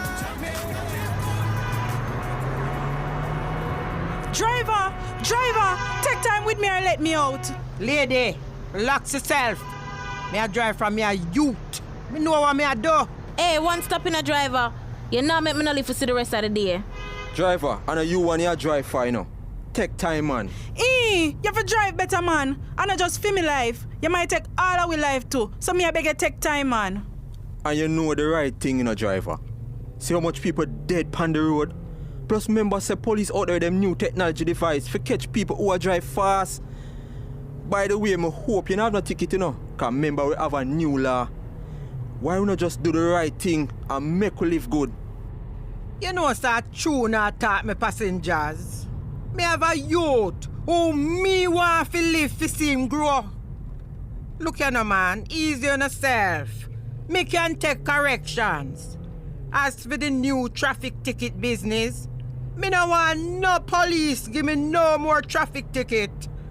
Me I go do the right thing so we can all live good. Respect. Jamaica live good, yeah. I make we enjoy life, what we feel safe at night. Jamaica live good. A message from the Ministry of National Security. Public Opinion is brought to you by Cleasing Industrial Supplies Limited, Industrial Automation and Control Solutions. Good evening and welcome to Public Opinion. I'm Mahiri Stewart. Special good evening to our lovely friends on YouTube. Feel free to respond in our live comment section for today's Public Opinion. Now, today's Public Opinion comes to us from the nationwide Blue Dot polls powered by Total Tools. Now, for those listening yesterday, you would recall that one of our stories revealed that a small majority of Jamaicans, and this small majority is 51%, yes? Believe Andrew Holness is leading an extremely corrupt government. The Blue Dot pollsters asked 1,246 respondents to rate how corrupt they think the government is, with 0 being not corrupt at all, 10 being extremely corrupt. 51% of Jamaicans say they feel the Holness government is extremely corrupt. Only 10% of respondents say the government is not at all corrupt. 17% rated the government at a 5 on the corruption scale. And the top line figure of 51% is partly being driven by supporters of the opposition People's National Party, PNP, 75% of whom say they believe the Holness administration is extremely corrupt. They rated the government between 7 and 10 on the corruption scale, but the corruption perception cuts across partisan lines because 57% of unaffiliated voters also believe the government is extremely corrupt. So with that said and done, let's see what social media has to say. Today we ask for your reaction to a small majority of Jamaicans thinking the Holness administration is corrupt? Let's take a look at the answers we got here. So we're going to start off with Instagram. 70 comments. 70 comments. Let's take a look through. Now, Burgess. I don't know. Small majority? That's an oxymoron. The person reviewing these graphics should be fired. Well, not really. I mean, small majority means it is majority, but it's just not that much. I mean, 51% is a majority, but it's not as big of a majority as something like 75 or 80%, hence the term small majority. So we are not incorrect in saying that, I fear, but we move, yeah? Okay, so it seems as though saying a small majority has actually brought a lot of... That's where most of the comments are coming from, even though I just explained what it is. But we move, yeah? We keep moving. Ray Wilson says, I still can't see the corruption. Where is it? That's Ray Wilson. All right. Robert Gregory Lewars says, the Andrew Holness administration is not corrupt. He dismissed anyone who carries corruption, unlike previous administrations. PM Holness is very good, and he's leading the economy in the right direction. Kudos to him. All right. Shaz9395 says, they didn't find anything after 3 years. Why waste taxpayers' money to carry on and do another 3 years? It don't make any sense. Dwight Venn says, that sentiment is shared among all politicians. What else we have here? SMH says, DJ Skybox. All right. What else we have here? Garth says, this is the current, but we've not forgotten about FinSac, DBG, and Outer Many deal. Can't bother type no more. Mark George says, those think the JLP-led administration is corrupt should be given a little history lesson. They also do not know the meaning of corrupt. All right. Annalisa Watson replied with laughing emojis. All right. Hawaii J says, what are the facts? All right. Repo Jamaica says, come on, people. Small majority is 2% over the equal amount. It's political wordplay. Correct. Repo Jamaica. Small majority is indeed means just a little bit more than half, because more than half is a majority, but some majorities are bigger than others, which is, I think that's what's really catching a lot of people off, right? I think that's what's catching a lot of people off guard, because they're assuming that it means that 49% think that it isn't corrupt when there are other options besides yes or no. There are multiple options. That's why the small majority is what we used. What else do we have here? 51% say the government is extremely corrupt. 10% said there is no corruption. So, okay, never mind. That answer is confusing me, man. But we keep going. So that's that, man. That's Instagram, at least what I can read so far. Philip Jackson says, if we go over to Facebook, Philip Jackson says, where is the evidence? We can't just use perception as being factual. We can't take perception to a court as evidence. So why are we using it as facts? Because that's what we got from the nationwide Blue Dot polls powered by Total Tools, which is what this question is based off of, yes? Elorita Mitchell says, if a corrupt government improved the NIR, built and renovated roads, built and refurbished many police and fire stations, providing resources to security forces, massive infrastructure development, in the process of building 4 new hospitals, gave public sector workers the biggest increases ever, my entire family, neighbor, and friends. What else do we have here? Anthony Shake says, no, I don't agree. People just talk about people being corrupt without any evidence. Let these minority of people provide the evidence. Okay. What else do we have here? What do we have here? At least what can I read? All right. Original Boss Lady says, the PNP has been singing the corruption song for 4 years, and this is all they can achieve. Thank God there's hope and sense in the Jamaican people. Salome says, just saying they think the government is corrupt is not enough. They should point out the corruption because some only regurgitate what is fed to them. Clifton Russell says, all political administrations are/were and will be corrupt until the end of time. The question is who will be less corrupt. All right. Tony Dede Morris says, the society on a whole is corrupt. We have the hustling mentality. All right. They don't know the meaning of corrupt, says Georgina Bradson. Running out of time to go through the YouTube chat, so let me go through it as quickly as possible and see if there's any of these I can read. What do we have here?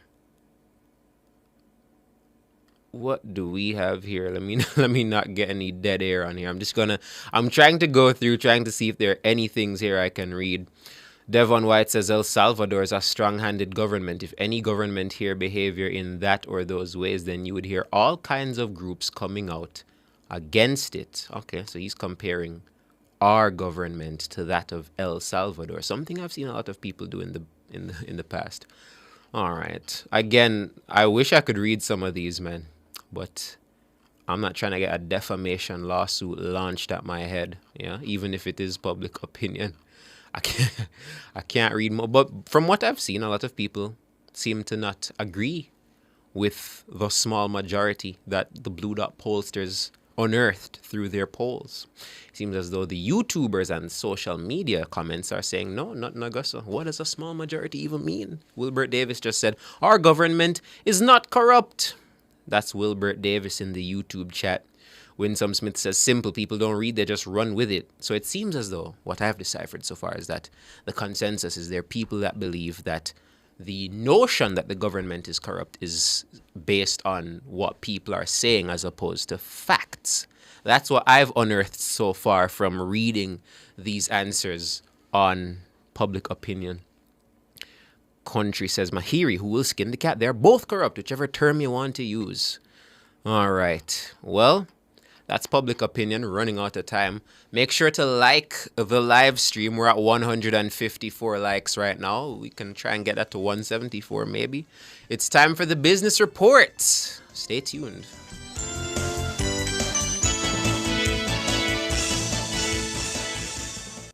Public Opinion was brought to you by Cleasing Industrial Supplies Limited, Industrial Automation and Control Solutions. Drive the most exciting new vehicles in Jamaica. Schedule your 2024 Ford Ranger pickup or Ford Everest 7-seater SUV test drive now. Call or visit KIG today. The time by KIG is 6:36.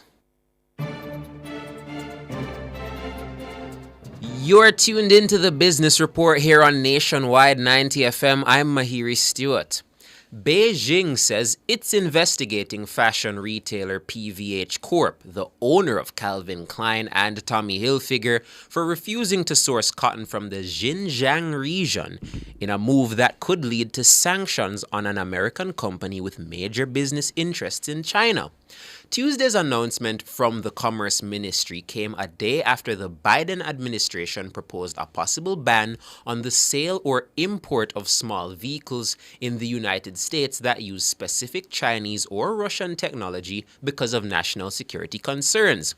The ministry said in a statement that the New York-based PVH is suspected of violating normal market transaction principles by boycotting cotton sourced from China's far western region of Xinjiang. It could be sanctioned by being placed on the country's so-called unreliable entities list, which would bar the firm from doing business in China. There are currently 5 American companies on the list, first announced in 2019, none of which do business in China because they are largely defense manufacturers. Their presence on the list means they're banned from importing, exporting, and investing in China. Adverts for sports giant Nike and broadcaster Sky have been banned for using tactics which could mislead customers into spending more than intended. Nike ran an advert on social media which showed the price of the trainers as £26, only for customers to discover when they clicked that it was for a children's size. Sky's advert did not make clear a free trial for Now TV would renew automatically with a fee unless it was cancelled. The Advertising Standards Authority in the UK is cracking down on online ads like these, saying their structure misleads customers. Both companies defended the adverts. Nike's ad featured an exploding head emoji and a black heart emoji to emphasize what a great deal was on offer. The ASA said this would lead browsers to expect a significant discount and assume the shoes must be available in a range of sizes. In fact, the trainers were only available in sizes UK 3 to 6, and because children's shoes attract no VAT, the discounted price is less of a bargain. The ASA says it was investigating the way firms used this kind of online choice architecture after receiving complaints. And finally, in the currency markets, it cost 156 Jamaican dollars and 87 cents to buy $1. It cost 206 Jamaican dollars and 86 cents to buy £1 British pound. And finally, it cost 114 Jamaican dollars and 63 cents to buy $1 Canadian dollar. That's the business report. I'm Mahiri Stewart. Stay tuned for more.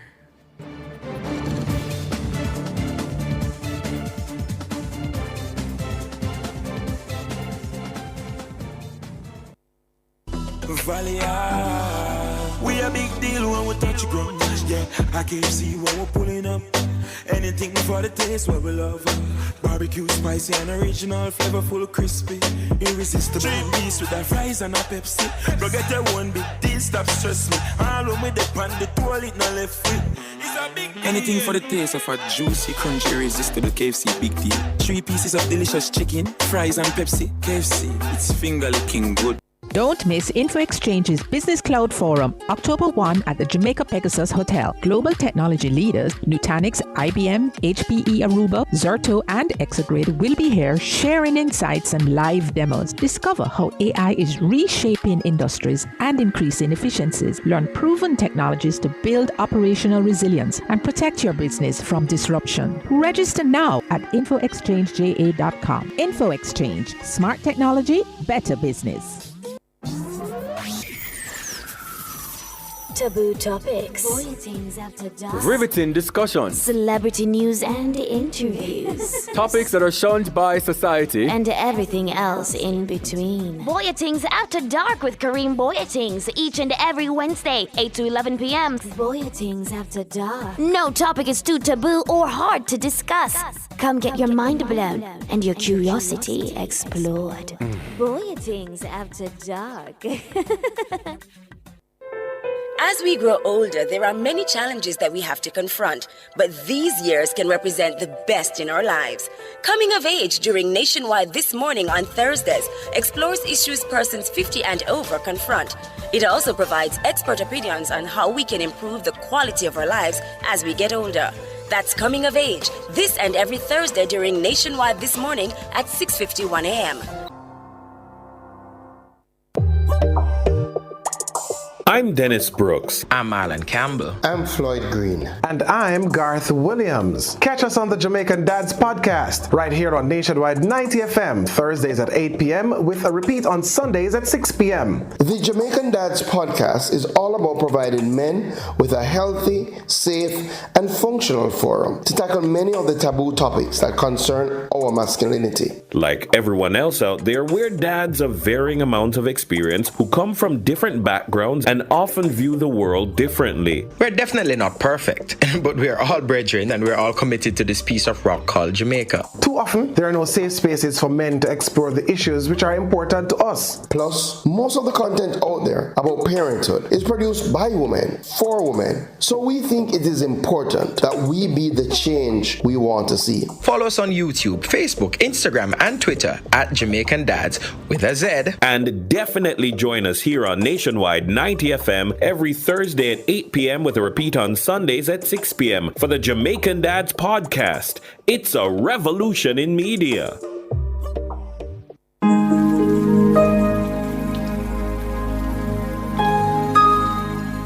Hi there. Here's some good news for these trying times. Quote, "By God's word, I can see where I'm going. They throw a beam of light on my dark path." Unquote. Psalm 119, verse 105. Listen for God's Word weekdays at 5:45 a.m. and 12:55 p.m. through Oasis. Stop by for a refreshing drink and share a God perspective for the day. Oasis, weekdays 5:45 a.m. and 12:55 p.m. right here on Nationwide, a revolution in media. The rebroadcast of the Oasis can be heard weekdays at 5:45 a.m. Nation's Business is brought to you by BH Paints. Paint it, love it with BH Paints.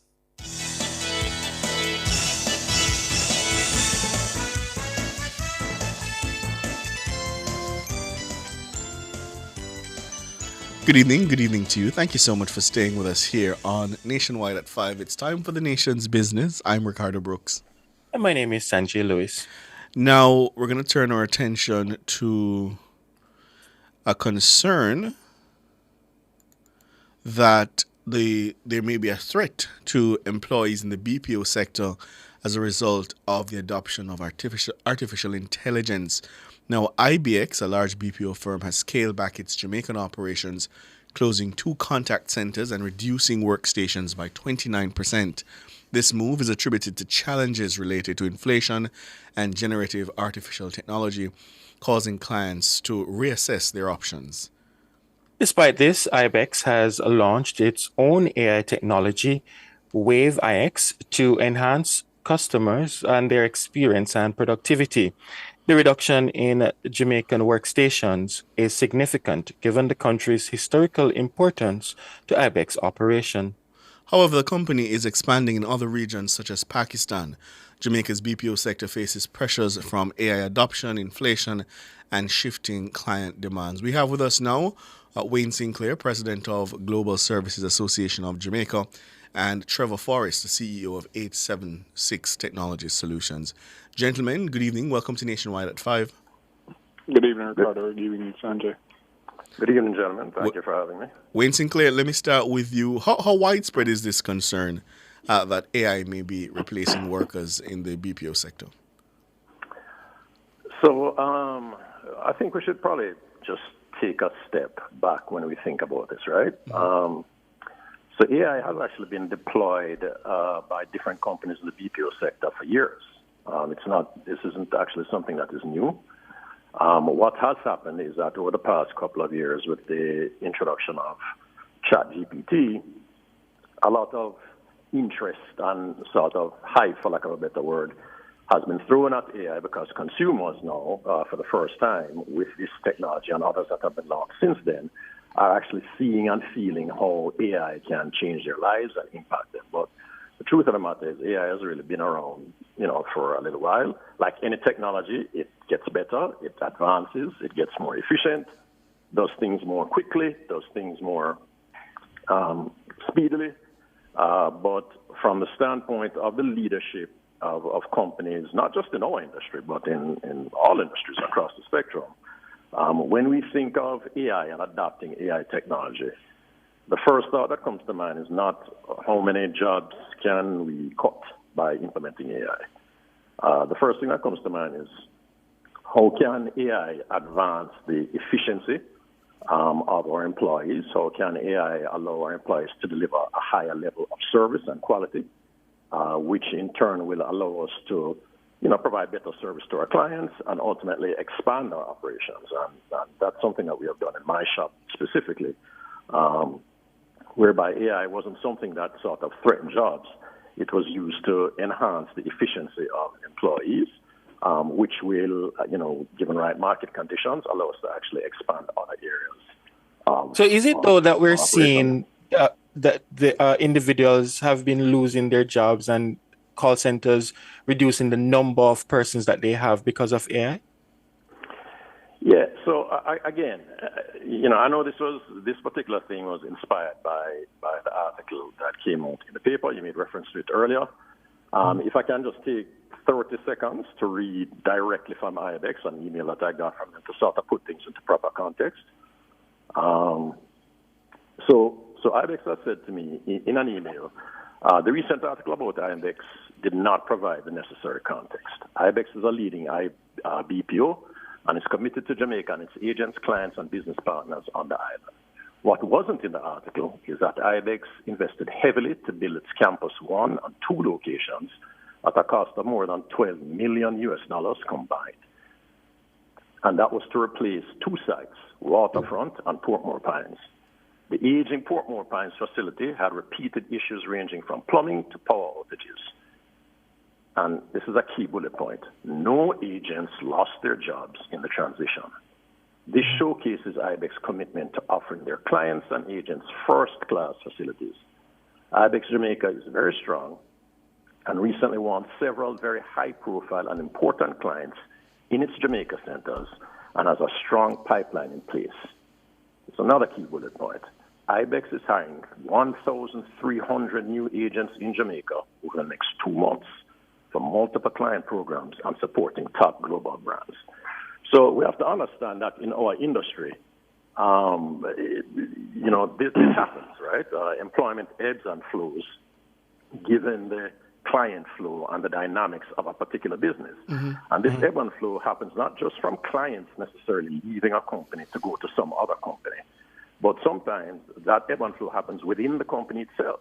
They might see a strategic advantage for moving a particular client to another geography that they also are operating in, and vice versa, to move business from other geographies into Jamaica.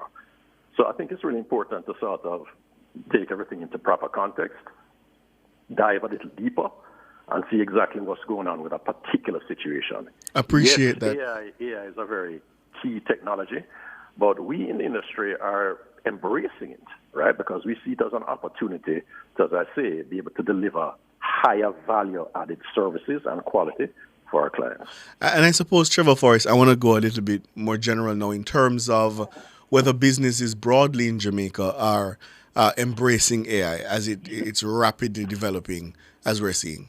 Are they? So let me just start by saying I like how Wayne outlined, the context of this thing, because what seems to always be happening is every time a new technology comes around, the immediate thought is, how is it going to impact jobs or replace jobs, take away Yeah, jobs? they tell us that we in journalism won't have jobs soon. Right, but here's the thing. Perhaps one of the things that we don't look at is how the technology can take what you have and increase productivity. Because remember, our problem here is one of productivity. So artificial intelligence, which people are now, the generative AI, which people are now becoming overly familiar with. One of the things that this kind of technology does is it can act as what we call a force multiplier. So the kind of productivity that a single, let's say, agent in an entity or BP or whatever, the kind of productivity they have without the technology can suddenly increase, and they can do a lot more with the technology. And what that does is it spells,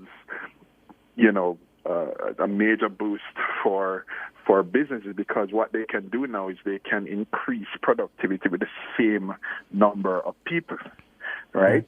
So a lot of businesses in Jamaica have not quite grasped that yet, because the knee-jerk reaction is, okay, technology replace people.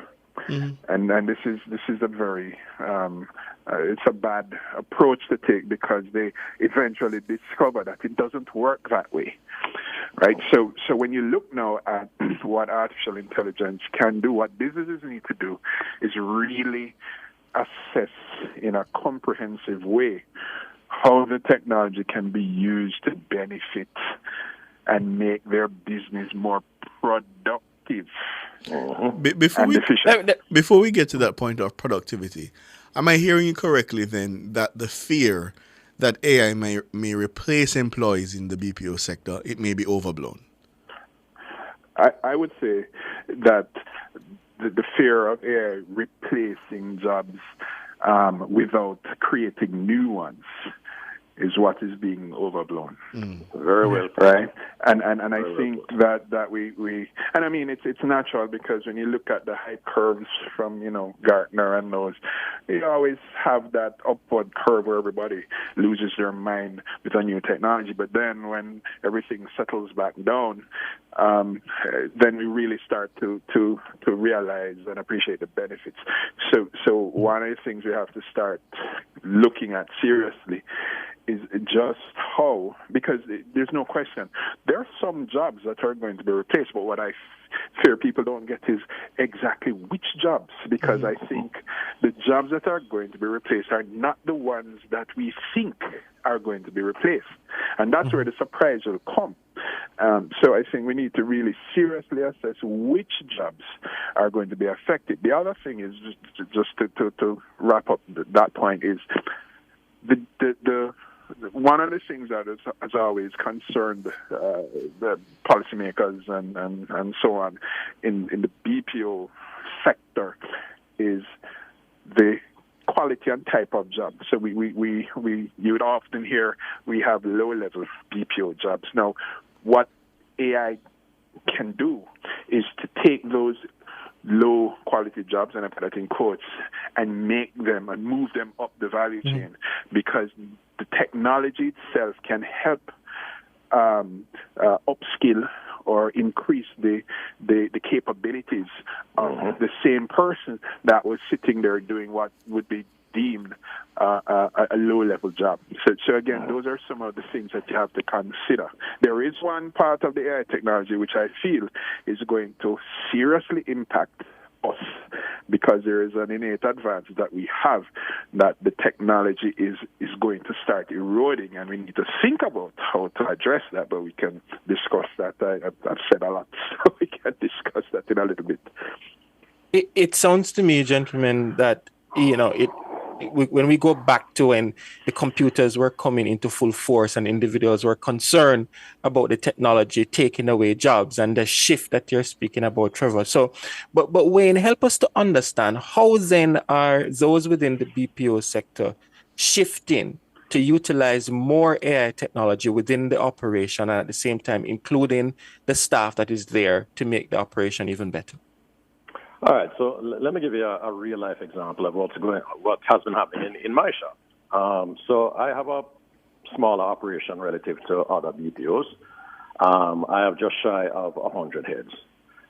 We're in a highly regulated industry, right? There are certain things that our account managers or agents, as most people refer to them, can say and not say to consumers. And if we say the wrong things, it can expose us to risk, right? It can, we can get sued, and it can be very expensive if we are not very compliant.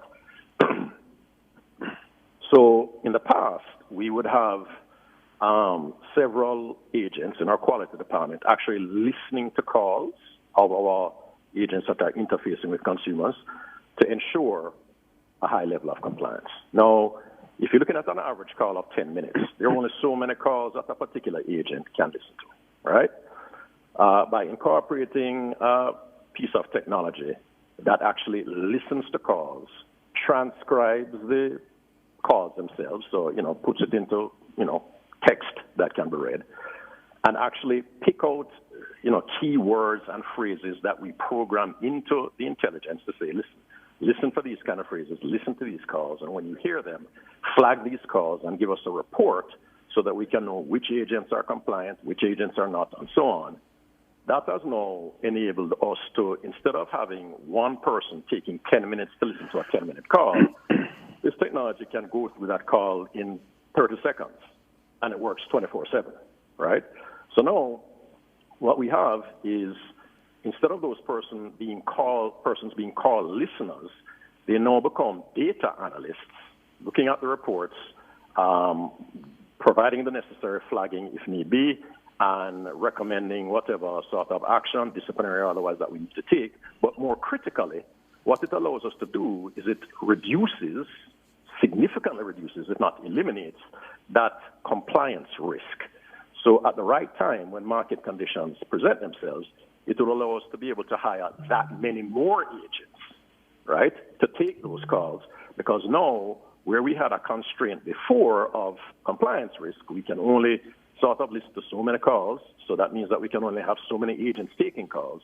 We now have the ability to expand that to almost an infinite number, if you will, if market conditions present us with that quality. So you're retooling the business using AI?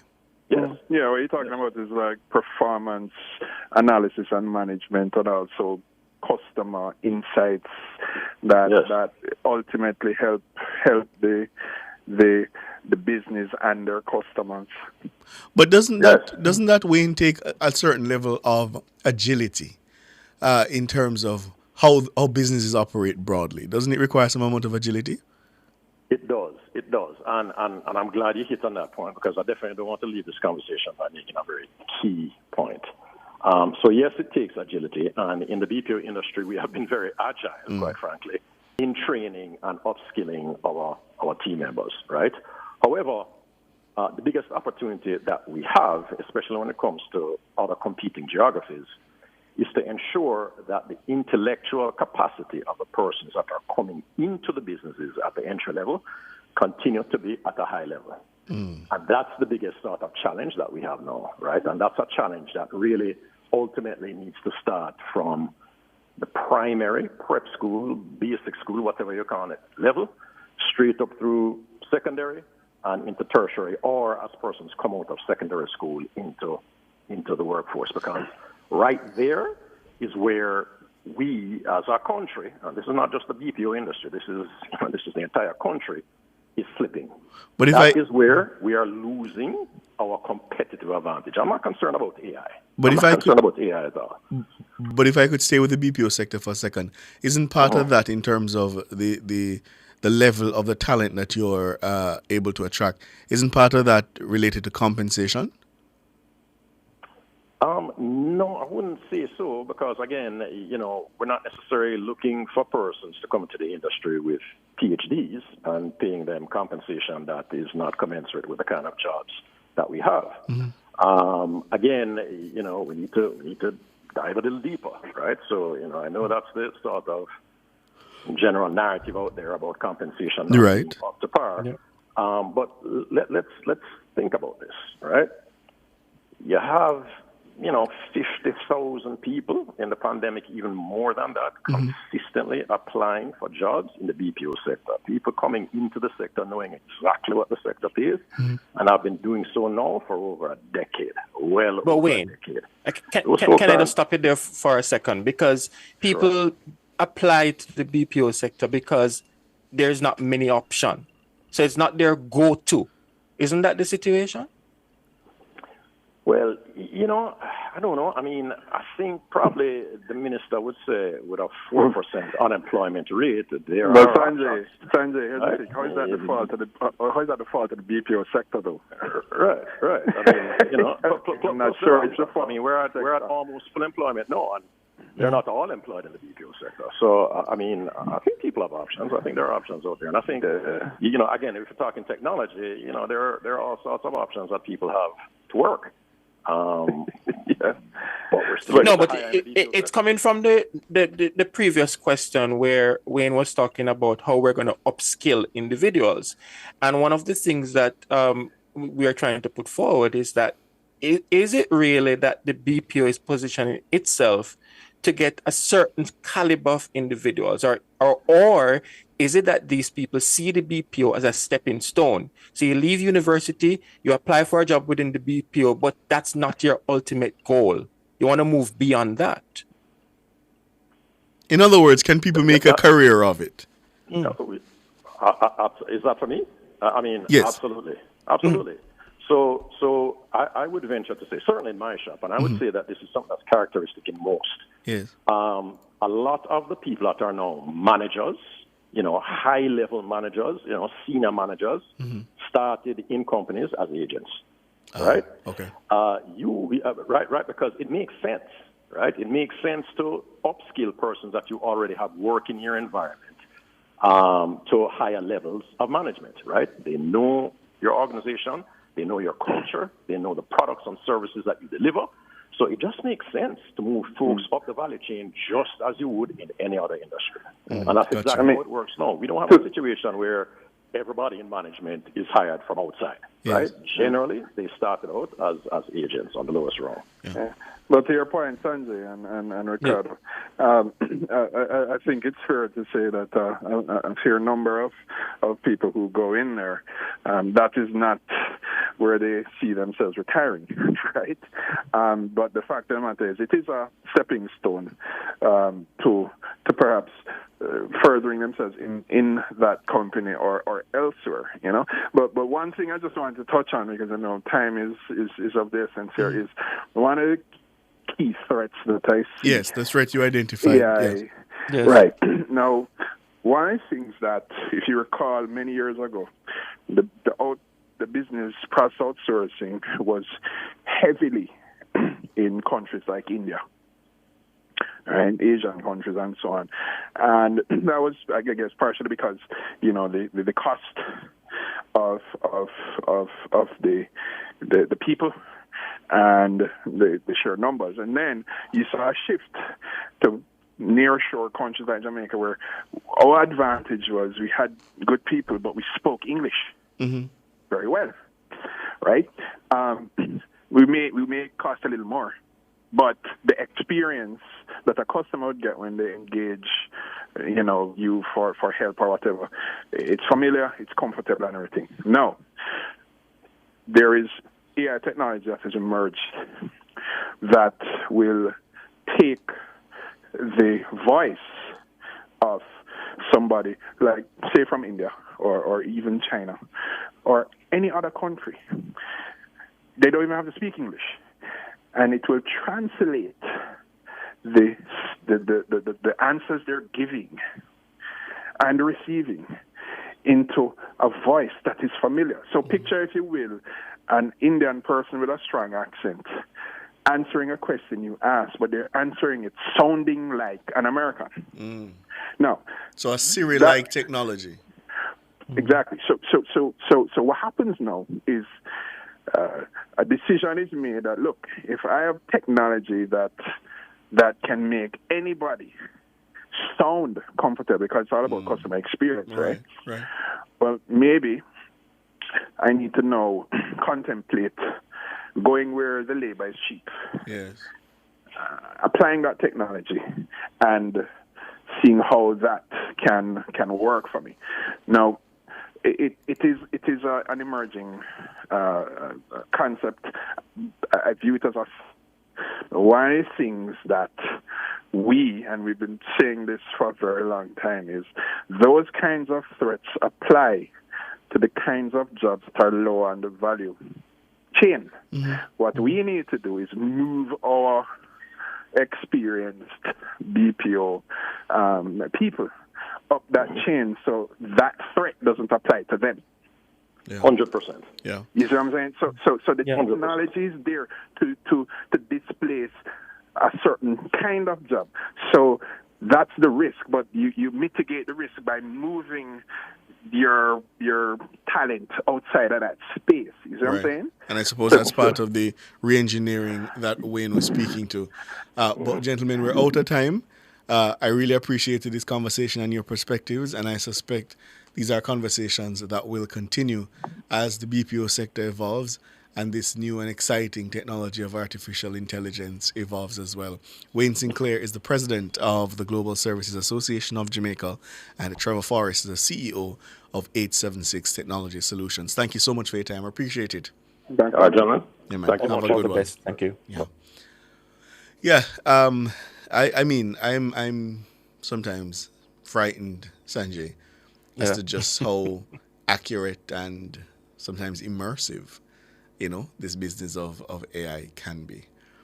There is one that is floating now on social media, Ricardo, where the individual is speaking to the AI technology and then asks the lady to speak in Jamaican Creole.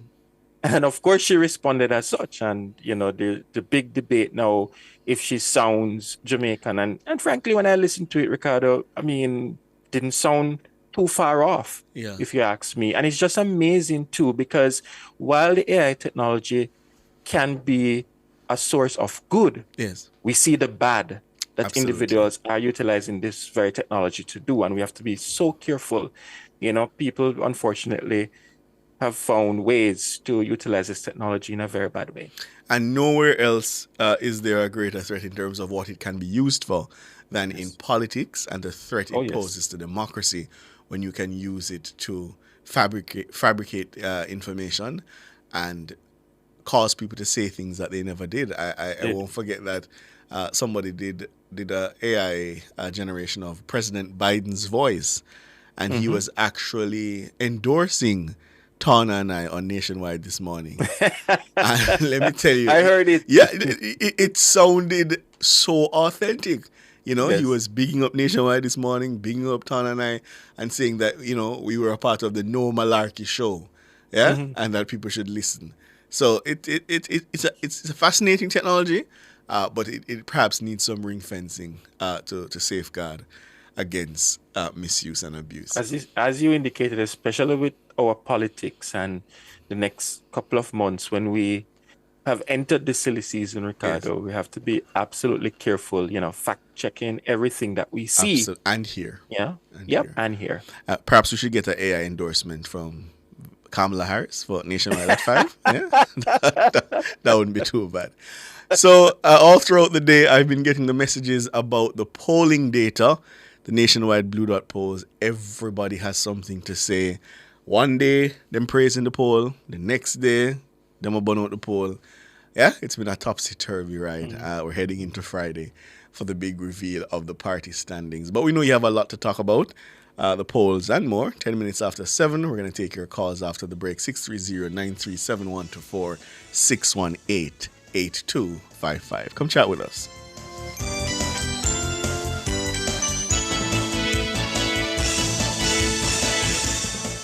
Nation's Business was brought to you by BH Paints. Paint it, love it with BH Paints.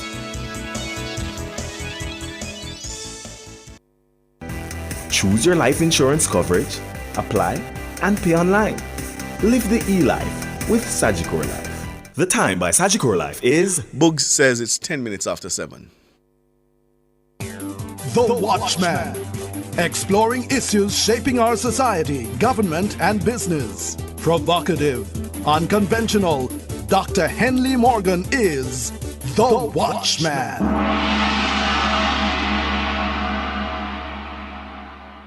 Good evening. Pandering to the lowest common denominator. Although having a long way to go to match the Republican and Democratic convention in the United States, the 86th Annual Conference of the People's National Party, PNP, inside the national arena, set a new benchmark for such events in Jamaica. For crowd and atmospherics, I gave a rating of A. Production and stagecraft, including sound, lighting, props, seamlessness of program, B+. Speeches and entertainment, C+. Pretty good rating. Until that staple in Jamaican politics, pandering to the lowest common denominator in the culture, put in an appearance. At a session open to the public, it would have been unwise and prejudicial to bar entry to anyone not wanted by the police. But who gets to go on stage should be tightly controlled to preserve the sanctity of the event and to manage the optics, which eventually get carried in the media and shape public opinion, attitudes, and behavior. In this area, there was a breach in protocol when attorney Isaac Buchanan, former chairman of the PNP's Human Rights Commission, from which he stepped down under controversial circumstances, abused his privilege and ushered onto the stage his famous client and man of the moment, Adidja Palmer, aka Vibes Cartel. My consternation has nothing to do with Cartel's 13 years behind bars for an alleged crime or the circumstances of his release. He's a free man in a free country. But beyond what was obviously a self-promoting and vote-getting ploy, one must be honest about what the Cartel brand represents. In 2009, when the Cartel Spice release, Romping Shop was on its way to becoming possibly the most controversial dancehall recording ever, I was among a group of concerned educators who led a march to protest degrading and dirty music. In that same year, 3 ministers of government convened a meeting at Jamaica House to seek to arrive at a truce between rival factions, Gaza, led by Cartel, and Gully, led by Mavado, when the derogatory lyrical battle between the two antagonists threatened to spill over into the streets. Lest we forget. In an impassioned presentation on the floor of Parliament, Prime Minister Andrew Holness was forthright in speaking to the responsibility entertainers have to inculcate good morale and positive values among those over whom they have influence through their work. This is in part what the Prime Minister was reported saying. In our music and our culture, inasmuch as you are free to reflect what is happening in the society, you also have a duty to the children who are listening to you. End of quote. Mr. Palmer has been handed an opportunity to redeem himself. Giving him pride of place on a political platform ahead of his redemption was ill-advised. Think on these things. Produced by Agency for Inner City Renewal, AIR, and recorded in the Jamming Studio Trenchtown, a breath of fresh air bringing change to the inner city.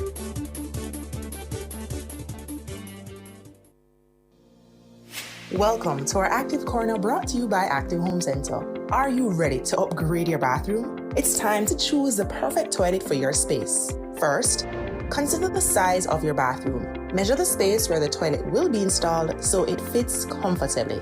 Also, decide if you'd want a standing toilet or one that floats from the wall to suit your style.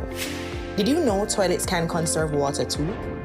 Look for toilets with a green water sense label that uses less water when flushing. Also, consider soft close toilet seats that close slowly and quietly. Shop toilets in our showroom today. Tune in at this time for more from Active Home Center. When I grow up, I'm going to be a famous gamer with viral videos all over the internet. I'm going to be rich. Good thing I'll already know how to take care of my money since Mommy got me this Sure Start account. Open a CIBC Caribbean Sure Start account for your kids and give them a head start on financial smarts with a $1,200 sign-up bonus from us. We believe in their dreams as much as you do, so let's get them going together. Start young, start strong with Sure Start from CIBC. Freedom, speed, agility, intelligence, friendship. These are the hallmarks that define the dolphin, the master of the seas, and are the hallmarks that inspire Sterling Asset Management. For over 20 years, we have provided investment products that give our clients financial freedom, and our service is fast, insightful, warm, and genuine. Sterling Asset Management, intelligent investing for the intelligent investor.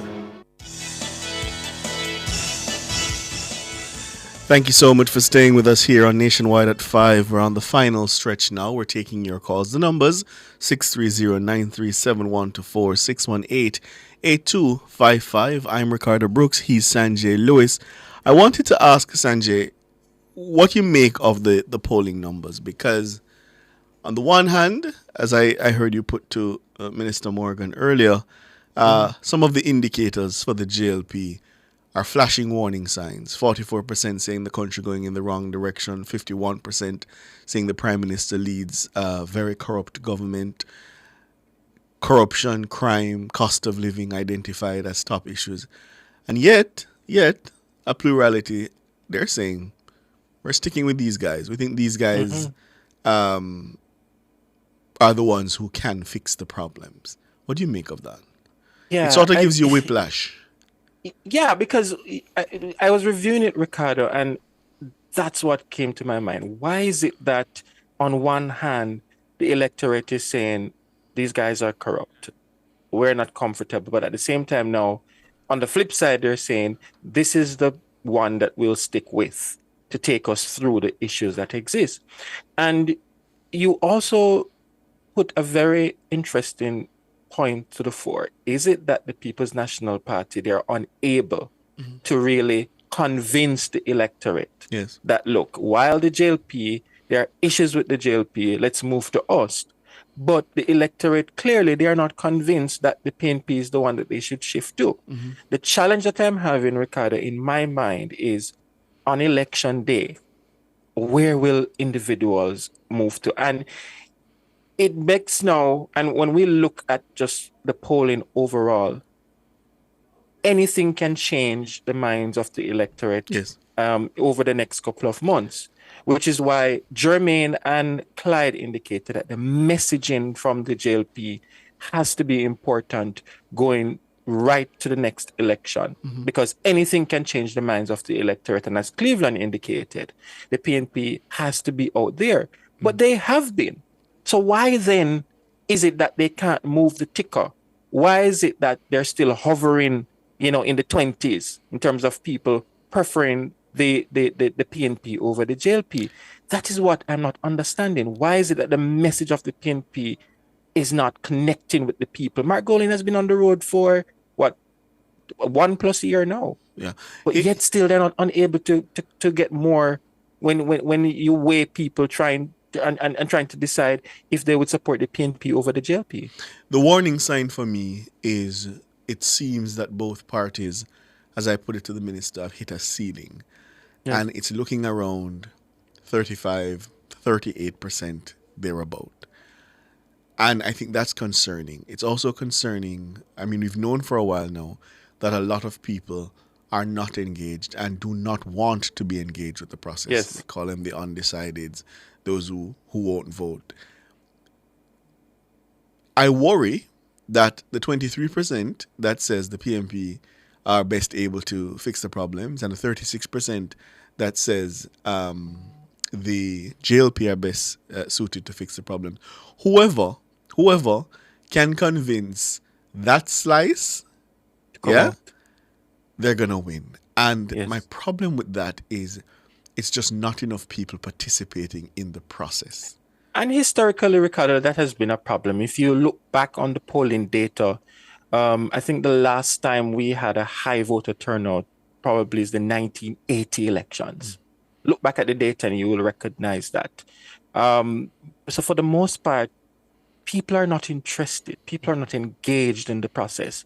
And I think the political parties, they also recognize that, which is why they pander to the party faithfuls to ensure that they are in tune and to ensure that they will come out to vote, because they can't bank on the undecided voters. And this is where I don't think the People's National Party should be counted out, because if the strategy is to say to base voters, we have to get rid of these guys, it's our time now, can that motivate sufficiently what historically has been said to be a larger base of voters, the PNP support?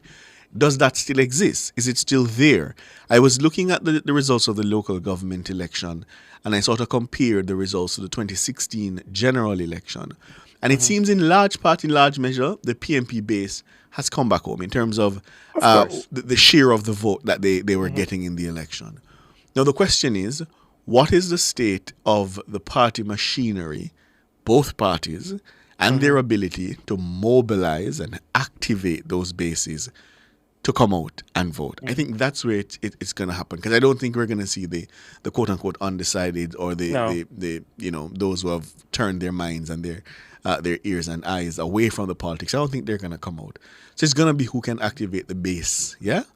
And the question in my mind is, who now has the better machinery, who will have the funding necessary, and whose supporters are going to be more fired up to come out. Coming out of February 2024, the local government elections, obviously the GLP had a significant falling off. You can compare it to the vote share that they got in 2020 in the general election. That plummeted. The People's National Party's vote share, and I compare it to 2016, is energized. It seems that the vote share has come back. So that's going to be interesting to watch. Cleveland, good evening. Yes, good evening to you both. Good evening, Cleveland. You're almost thinking the same way I'm thinking about these polls, Yeah. And it made me question, where does these posters go to get all of these understanding what is happening with the both party? Across all constituencies. You think they really go across this country? Yes. Of course, they have to. Yes. They pull a sample. There's a science to it, Cleveland. Well, it would appear as if the people who they're going to just no understand at all. They just answer the answer sake. You think that's it though, Cleveland, or they are just answering based on their experience, what they're going through at the moment and what's happening around them? I don't know, but when they live that, see nothing happening around them. Everyone, people have their own reality, Cleveland. And what for you, and you think is beneficial for you, for another person, that's of no benefit to them.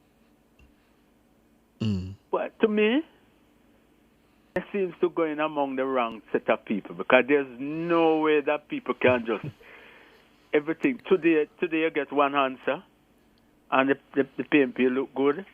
Tomorrow you get one, the JLP look bad.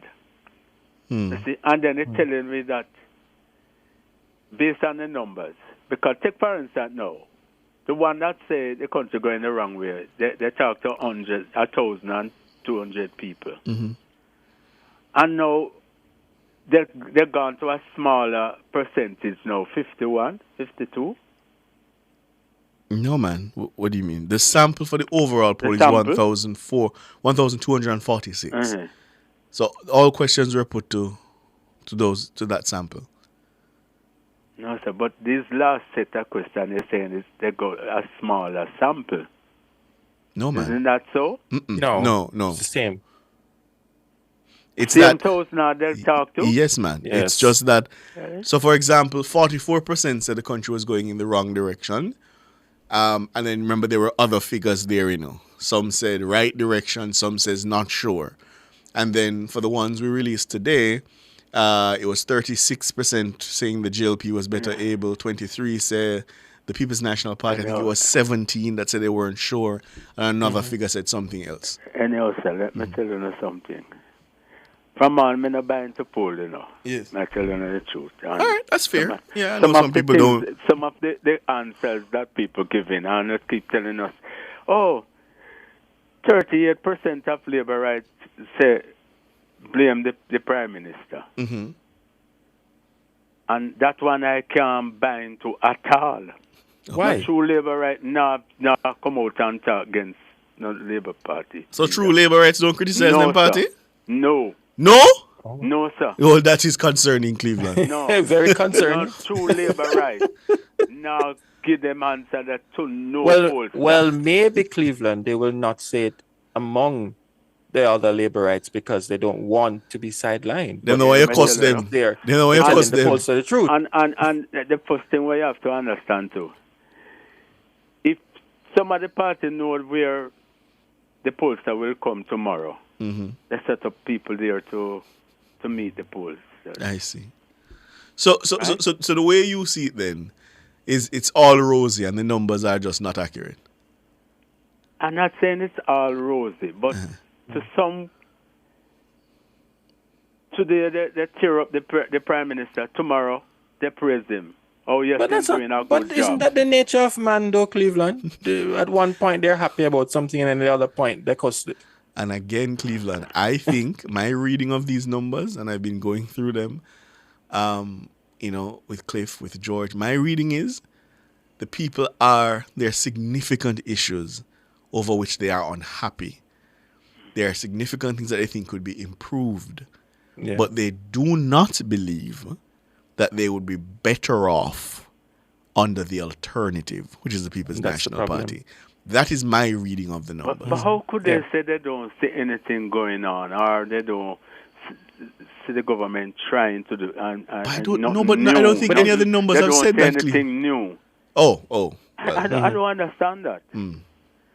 Look how much JUTC buses here, garbage truck is here, lot of road improvement, lot of water improvement. All right, but let me flip it, Cleveland.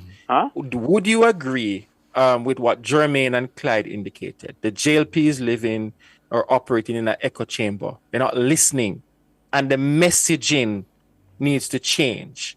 Could that be the issue? And people are not aware. I don't know. Maybe too many listen to news and follow news. Yes, absolutely. But everybody come and tune in and listen to news, you know. A lot of people are tuned out. That is why you're going to the wrong people. It's the same way like every day, Mr. Jones. But you may be in the minority, is Cleveland. Talking about all the people them driving on the road. And poor thing and think people are listening to them. But them the people who are break the law and drive so reckless. Not hear female argument on radio at all. Cleveland. You are in the minority. Remember, it's only 30+% of people voting, you know. So the overwhelming majority of the country, they're not voting. They're not tuned in. They don't care about governance and those issues.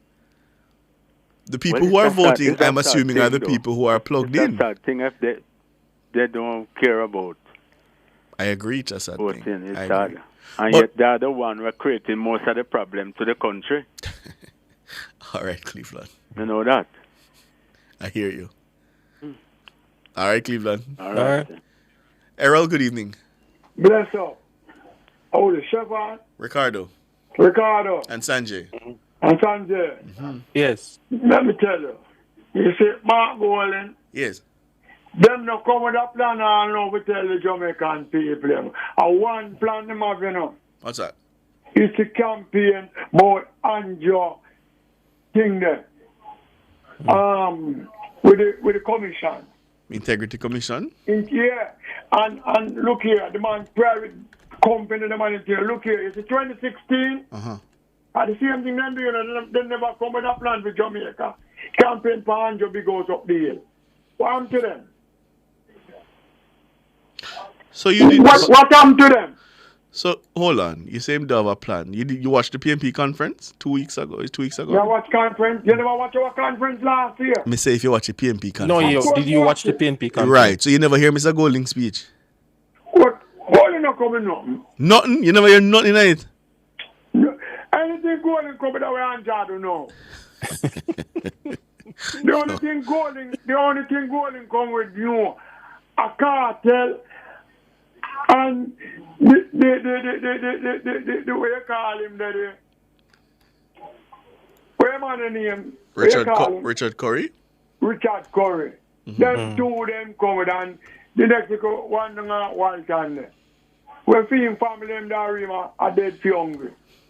No, Errol, come man. Come on. How do you, man? Let me tell you. The people them now see where Anja do for the country. Bear it out 2016 when the country that go down. But Errol, look how much house I go up. Look how much young people get jobs. Them not say that. I mean, I don't think that's fair though to say in 2016 the country was going down, because that would have the term before that would have been the start of the economic recovery that was built on. How much young people did never have a job?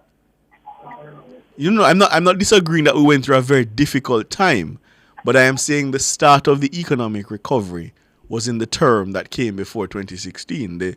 When Peter Phillips was finance minister. Yeah. How much young people this government employs since them coming forward? Those numbers have improved, no doubt. But here the question, Errol. With all of that, the economic growth that we're seeing happening, the improvement to JUTC and all the other things, why is it that the numbers haven't increased? Why is it that the JLP has hit a ceiling that they can't seem to pass? Because the JLP, you see the JLP, when the JLP government, things are just Lego, like when the PNP in power. That's why them now see it. Oh.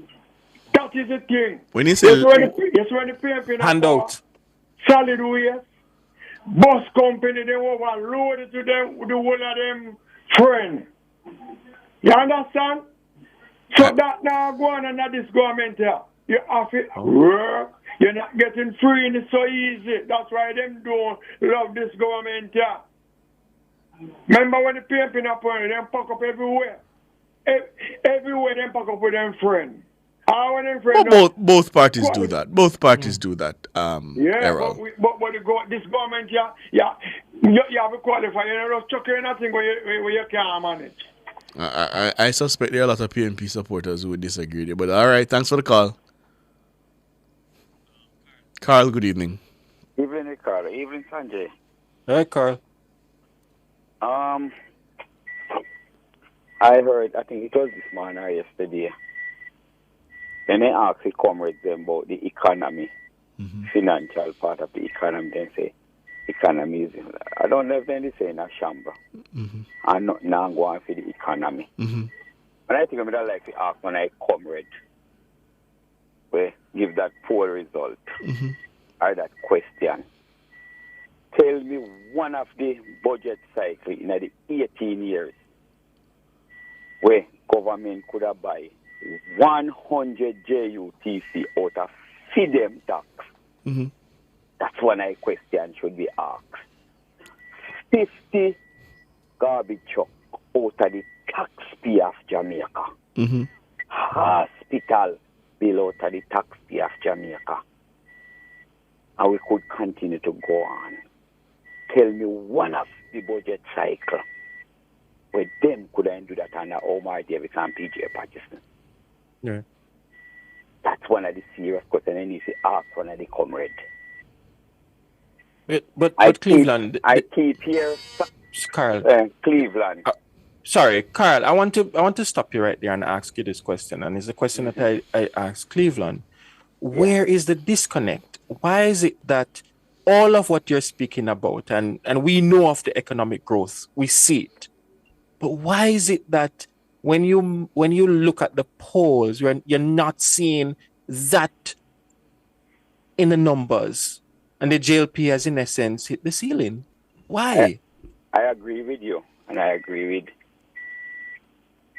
with certain things, but certain private part of the Jamaica Labour Party can't come out and talk. We will get No, man, no talk. It's not a private club. It's not a private club. It's a political party that is in office and is vying to be returned to office. You say, we will get that fixed after Monday evening. So we have problems. We have internal problems. No, not internal problem. But after Monday evening in St. Anne, those little knick-knacks will... We call knick-knacks. But on knick-knacks a big problem, man. Only can't go over the 40%. Me nah go say, but listen. We have Golden Outer Road almost 3 years of campaign and can move on 23, so that if you look on to. But we have looked at it. Yes. And we have suggested that the People's National Party has work to do. They're campaigning. You have got Golden out there. You see, if you listen today, there was Colonel Charles Cena and a 93-year-old lady. But that thing was, she was the last caller before 12 o'clock news. Sometime there. And them is a worried person that if PNP should see back the range of Jamaica, and we'd have to consider the left-hand country again. That is very serious. Serious. I'm hearing you continue to talk about it will be a low turnout of vote. We're telling us something. Going to be shocked the night of the election to see what the people did to PMP again. People not ready for no time not come yet. Remember, they not see. Carl, one of the things that you have to remember, You ask me. Go ahead. No, one of the things you're talking about a high voter turnout. Typically, when you have a high voter turnout, it The is incumbent a vote party against the loses. incumbent. That's Yeah. why, always them days are over. See, when Oh. everybody did jump up. Remember when time somebody did call Cliff and tell him about the Rhoda Crawford did thump down dumpling. Cliff said, no. That can't happen. We're dumpling there now. I Rhoda Crawford mash up PMP now. Well, I'll say this. I'll say this. If I Rhoda could Crawford mash up concede, PMP. if I could concede something to Carl, it is true that in 2016, that trend was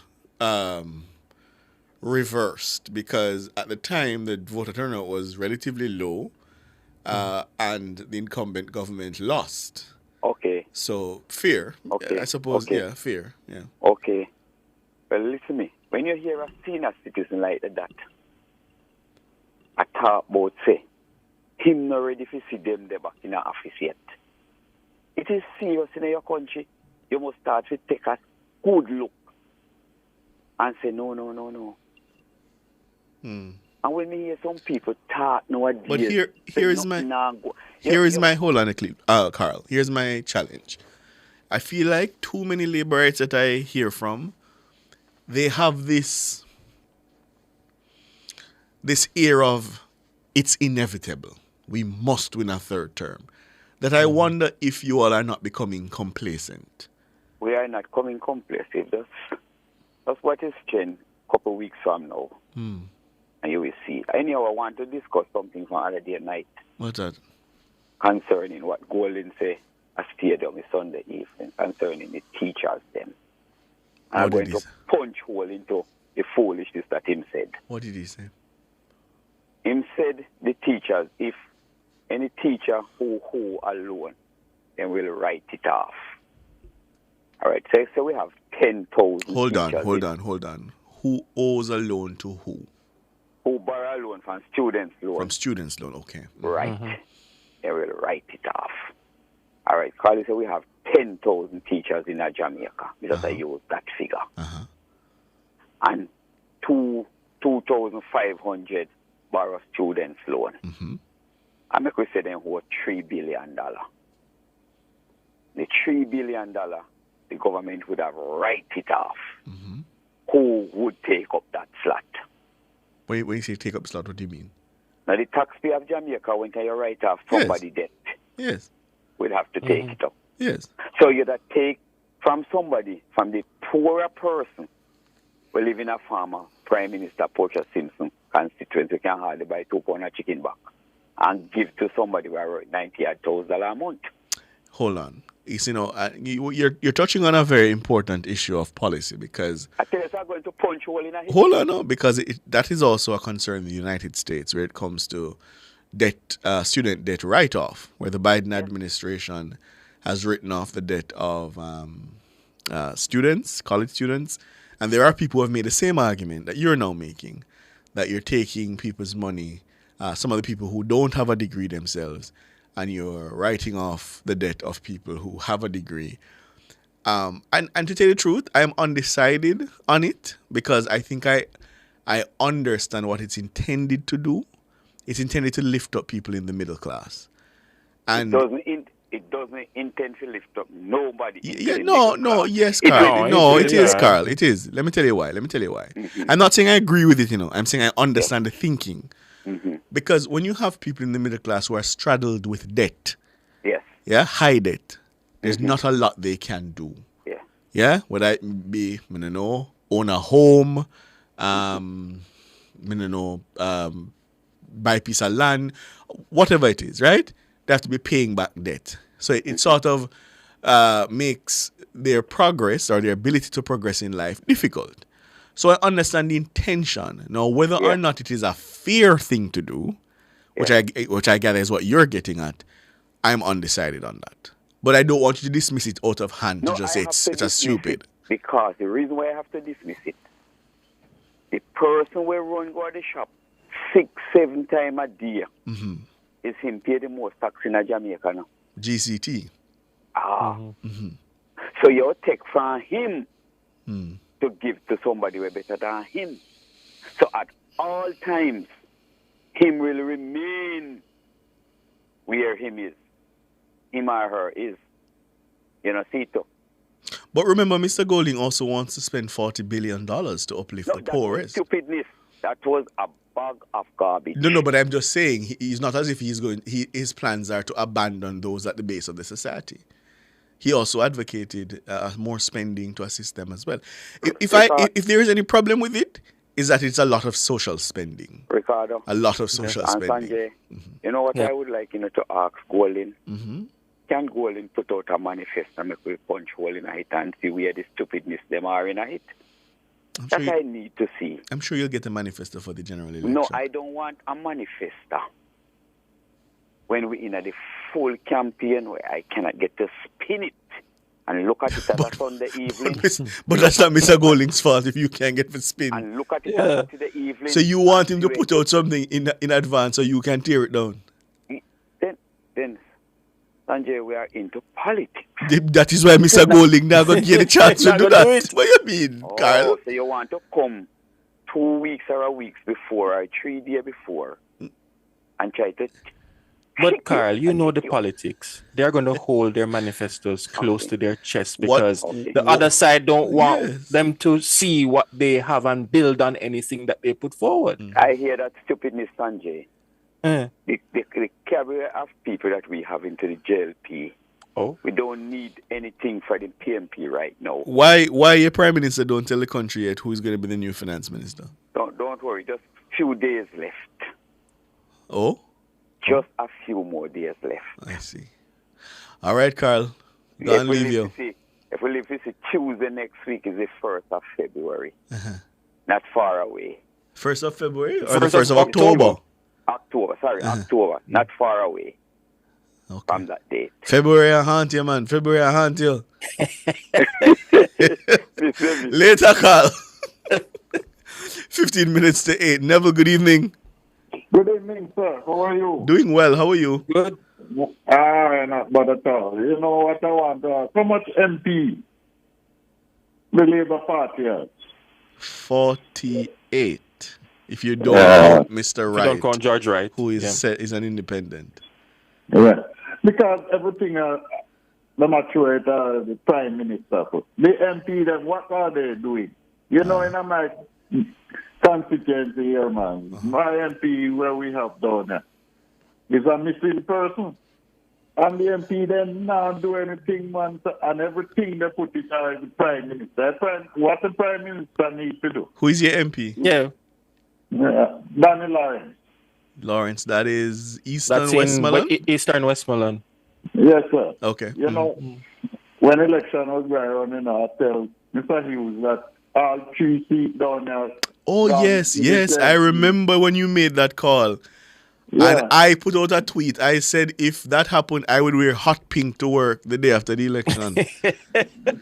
I wore a hot pink tie. It was a tie. I wore the tie. But I tell you, if what I picking up on the ground down here, man, I said that the seat, I go back to the PNP because, man, not even road. You know, to find that man win, man, you see come back. Let me ask you a question, though. I want to ask you a question, and it goes back to the conversation that Ricardo and I had earlier. The base of the People's National Party clearly didn't come out and vote in the last general election. Is it a situation that you're recognizing down in Eastern Westmoreland, that base, that strong base going back from P.J. Patterson days, they are energized, and that now would cause the JLP possibly to lose that seat? Yeah, because they're not doing anything, man. The MP down here, man, MP and the councillor. Well, we know the councillor PNP, but, man, everybody balling in this area now, man. I mean, I tell you, the strong JLP voters, then somebody they now vote again.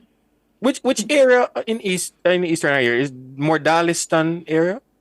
Yeah, Lennox, Big Woods, Cali Hill, all those areas, man. But you know, traditionally, not even traditionally, Lennox, Big Woods, and back to Darliston side, you guys have been dealing with bad roads for a long time. Yes. Can the MP really convert those roads in what? In one term? You need more than one term to do that? Man, that's some. Well, we have to drop down in there now, man. They tell you no road. You can't see the councillor, you can't see the MP. So you think Danny Lawrence is going to lose? Right. Yes, sir. Lose. Who is he running against? Is that the Dayton Campbell? Oh. Yeah. Dayton Campbell will take you out because the people then definitely upset about the condition, man. Now what Mr. Honest you need to do, you know. You should drive so we find the MP then. Make them come out and go on and even talk to the people then, make them see them. But funny with me hear people say at the next election call and then come in here, man, them all stolen. Well, help me, because you sound like you know the politics. Talk to me about Westmoreland overall. Central Westmoreland, where George Wright is currently at, and Western Westmoreland with Moreland Wilson. Moreland Wilson. Do you think that those two seats can be retained? Or will the PNP take them also? To me, it looks like you're going back to the PNP because I tell you so a clean sweep for PNP in Westmoreland. Yeah, you see, the voters them, but the people them who have voted, some of them shouldn't vote, you know. Because one green beer are $500 and then gone. And I tell you, boss, trust me, man. They're not doing the MP down there, not doing anything in there, not show up in face. MP Lawrence? People in Eastern Westmoreland say they're not seeing you. You know, I was a caretaker councillor. I run one time and last, but I get so young nowadays. Everybody wants me to go up, but I get too young now. I can't manage that. Oh, which party you ran for? The JLP. Oh, the JLP. Okay. Yeah, that boy. I tell you, man, Mr. Hornet needs to drive down with under the MP, then, man. But if you're a JLP man in the constituency, you must have a direct line to the MP. Why are you not talking to the MP? I tried to get him one time, and he said, "With that time, hang up the phone."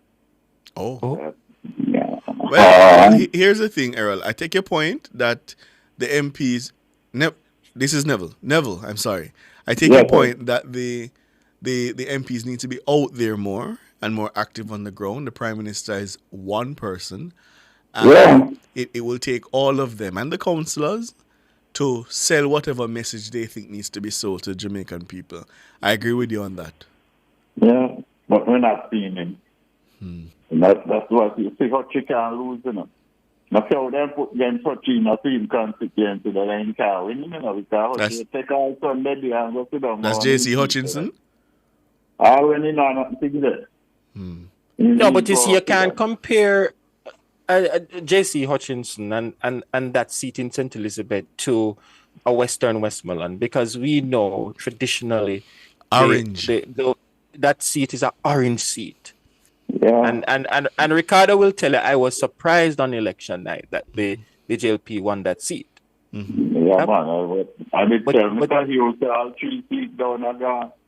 No, that was a shocker for me on election night. Boy, he not believe that. I'm saying, would I call me back if it went, but he never called me back. All right, Neville. Well, give somebody else a chance. Thanks for the call, my brother. Okay, sir. Have a good one. Aurel, good evening. Yes, good evening to you guys. I call from New York. Just want to welcome. Top of the evening, you know? Evening. Yes, good evening. Yeah, you know, the other day I listening, and on a carry some clippings of the presentation with the Prime Minister make over here, Lehman College, Saturday, right? And sometimes I wonder, right? Like, if people really and truly understand, like, you know, certain things were going on in the country of Jamaica, living there comparing to people who are in America.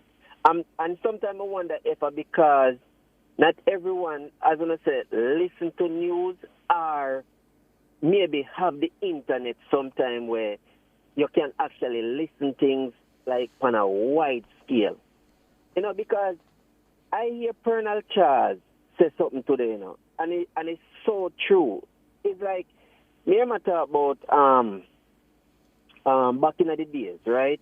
With how the two ex-prime minister them would go about doing things. I don't remember the name them right now, but how they would go about doing things, right? Comparing to the modern day politics now. It's like you have each one bring down the next one, right? And no matter what good one side do, the next side would never say that them do a good thing, right? Look on this now. If one side come in, right, and that side decides, say, you know what, may I take over from that past or that previous party, right, where certain things never right, and then come in and then clean up in a one term, right? Because I think that politicians, if them do good, should get at least 3 terms. 3 terms. And listen me out. The first term is coming in, understand the whole system, now that you sit down in the big boy chair, right? The second term is now you fulfill all of what you promised in the first term, right? Yeah. So you want to give them 5 years to figure it out? The whole first term to figure it out? No, man, because remember, you know, you see sometimes things already in place, you know. Remember, say, if Andrew come out a party tomorrow morning, don't feel like that certain things wasn't signed over. Oh, so you mean for them to start new ideas and implement new... Okay. Yeah, to implement and for them part to come to fruition now. It's going to take a while because you don't. The previous party don't sign certain things already. Where this party have to go through, then can't just tear it up. Or the country might be fine. Yes, understood. Fair. Yes. So now you see the third term now. This is the term where I got determine. All right, really and truly, based on the second term coming into the third one, because you got show, you know, because like. Right now, right? I'm going to tell you right now with Andrew, no don't give him a third term. I've never voted because when I left Jamaica, I'm a 15-year-old, right? I'm 44 right now, right? And but like me tell him in the auditorium the other night, me tell him say, I want to come vote next year. You understand? Me is a man where I come home regular, right? Regular. And let me tell you something. If we as a people don't see the good, I don't say everything perfect, you know. I don't say everything perfect. But there's a lot of good that I think this administration have done, where which coming from the previous administration, we've been there for a very long time, where which certain things should have been in place, and we don't see come in place. Me not lie to you. Personally, I would give him another term. And you see, if him don't get everything done in that third term, then by all means, I'm going to vote him out. But I would definitely give him a third term. And as me say, even crime, when you hear them talk about, them are going like say crime is a thing where you can just turn on and off. Crime is a thing where in which you have to in your military, you have to definitely build up your military. I mean, not lie. That man has been building up. You understand? He's been building up the military. When you look on all of this shit, them, and you look on the police force, you look on certain things where in bringing and the administration bringing. I don't know if the other party did sign them in already, but a film party dropping and him, I get the glory then. Put it away there. You understand what I say? So it's like we as a people sometimes, we have to stop and think on a lot of levels. You know, because no matter if Mark Bowling come in tomorrow morning, him now go fix everything by the 4 year up. And you know what? This tribal politics, people need to be mutual. It's a mutual thing because at the end of the day, you now vote for your man, you vote for your country, you vote for the well-being of your country. And not for we. They're here in America. and we invest in Jamaica because we buy into these things to invest, and Jamaica will be the place of retirement and investment and business and home and all of these things. What Jamaicans need to look on down there, because me invest down there. But guess what? The utility company and these things down there give me personally right now a hard fight. Right now, flow me on the internet at my place. Like me I tell the Prime Minister the other night. You understand? There's no internet, so it's like certain things they need to hold these company where which them are being fined. We have to run, or we're out of time. Jamaica needs to can do these class action lawsuit which these companies are being fined. We're out of time, or we have to run. Me know. All right, that's what I call, bro. Well said. Yeah, man. Thank you. All right. And thanks to our friends on YouTube. I see Sandra Atkinson, Hibbert, Devon White, Primrose, Donovan, Jacqueline Thomas, Hermin, Ricardo Goldburn, Juliet Sanchez, Beverly Ricketts, Donna Llewellyn, Toya Cam, Jacqueline Thomas, Mark Greenswood, Carlene Smith, Kevin Bailey, Marcia. I see David Hill, Jacqueline. They're all there weighing in on the discussions, and a lot of them are agreeing with Orel that, voting and participating is important. Mm-hmm. Yep. That's where we're going to leave it. Strong way to end. Yeah. Sonia Stewart, thank you. Appreciate you, Sonia. Andrew Glenn Anderson, Kareem and Natalie, did you come answer the question? And Nora? What was your answer? Here on them. Our colleagues in the newsroom, led by our editor, Cara Powell. Thank you all so much. The very best in the business. All our contributors are sponsors, and you are valued listeners. We appreciate you so much. I'm Ricardo Brooks. And my name is Sanjay Lewis. I see Anne-Marie Walker says, Ricardo, we're not going back. All right, Kamala. Wonderful. Have yourselves a wonderful evening. Good evening.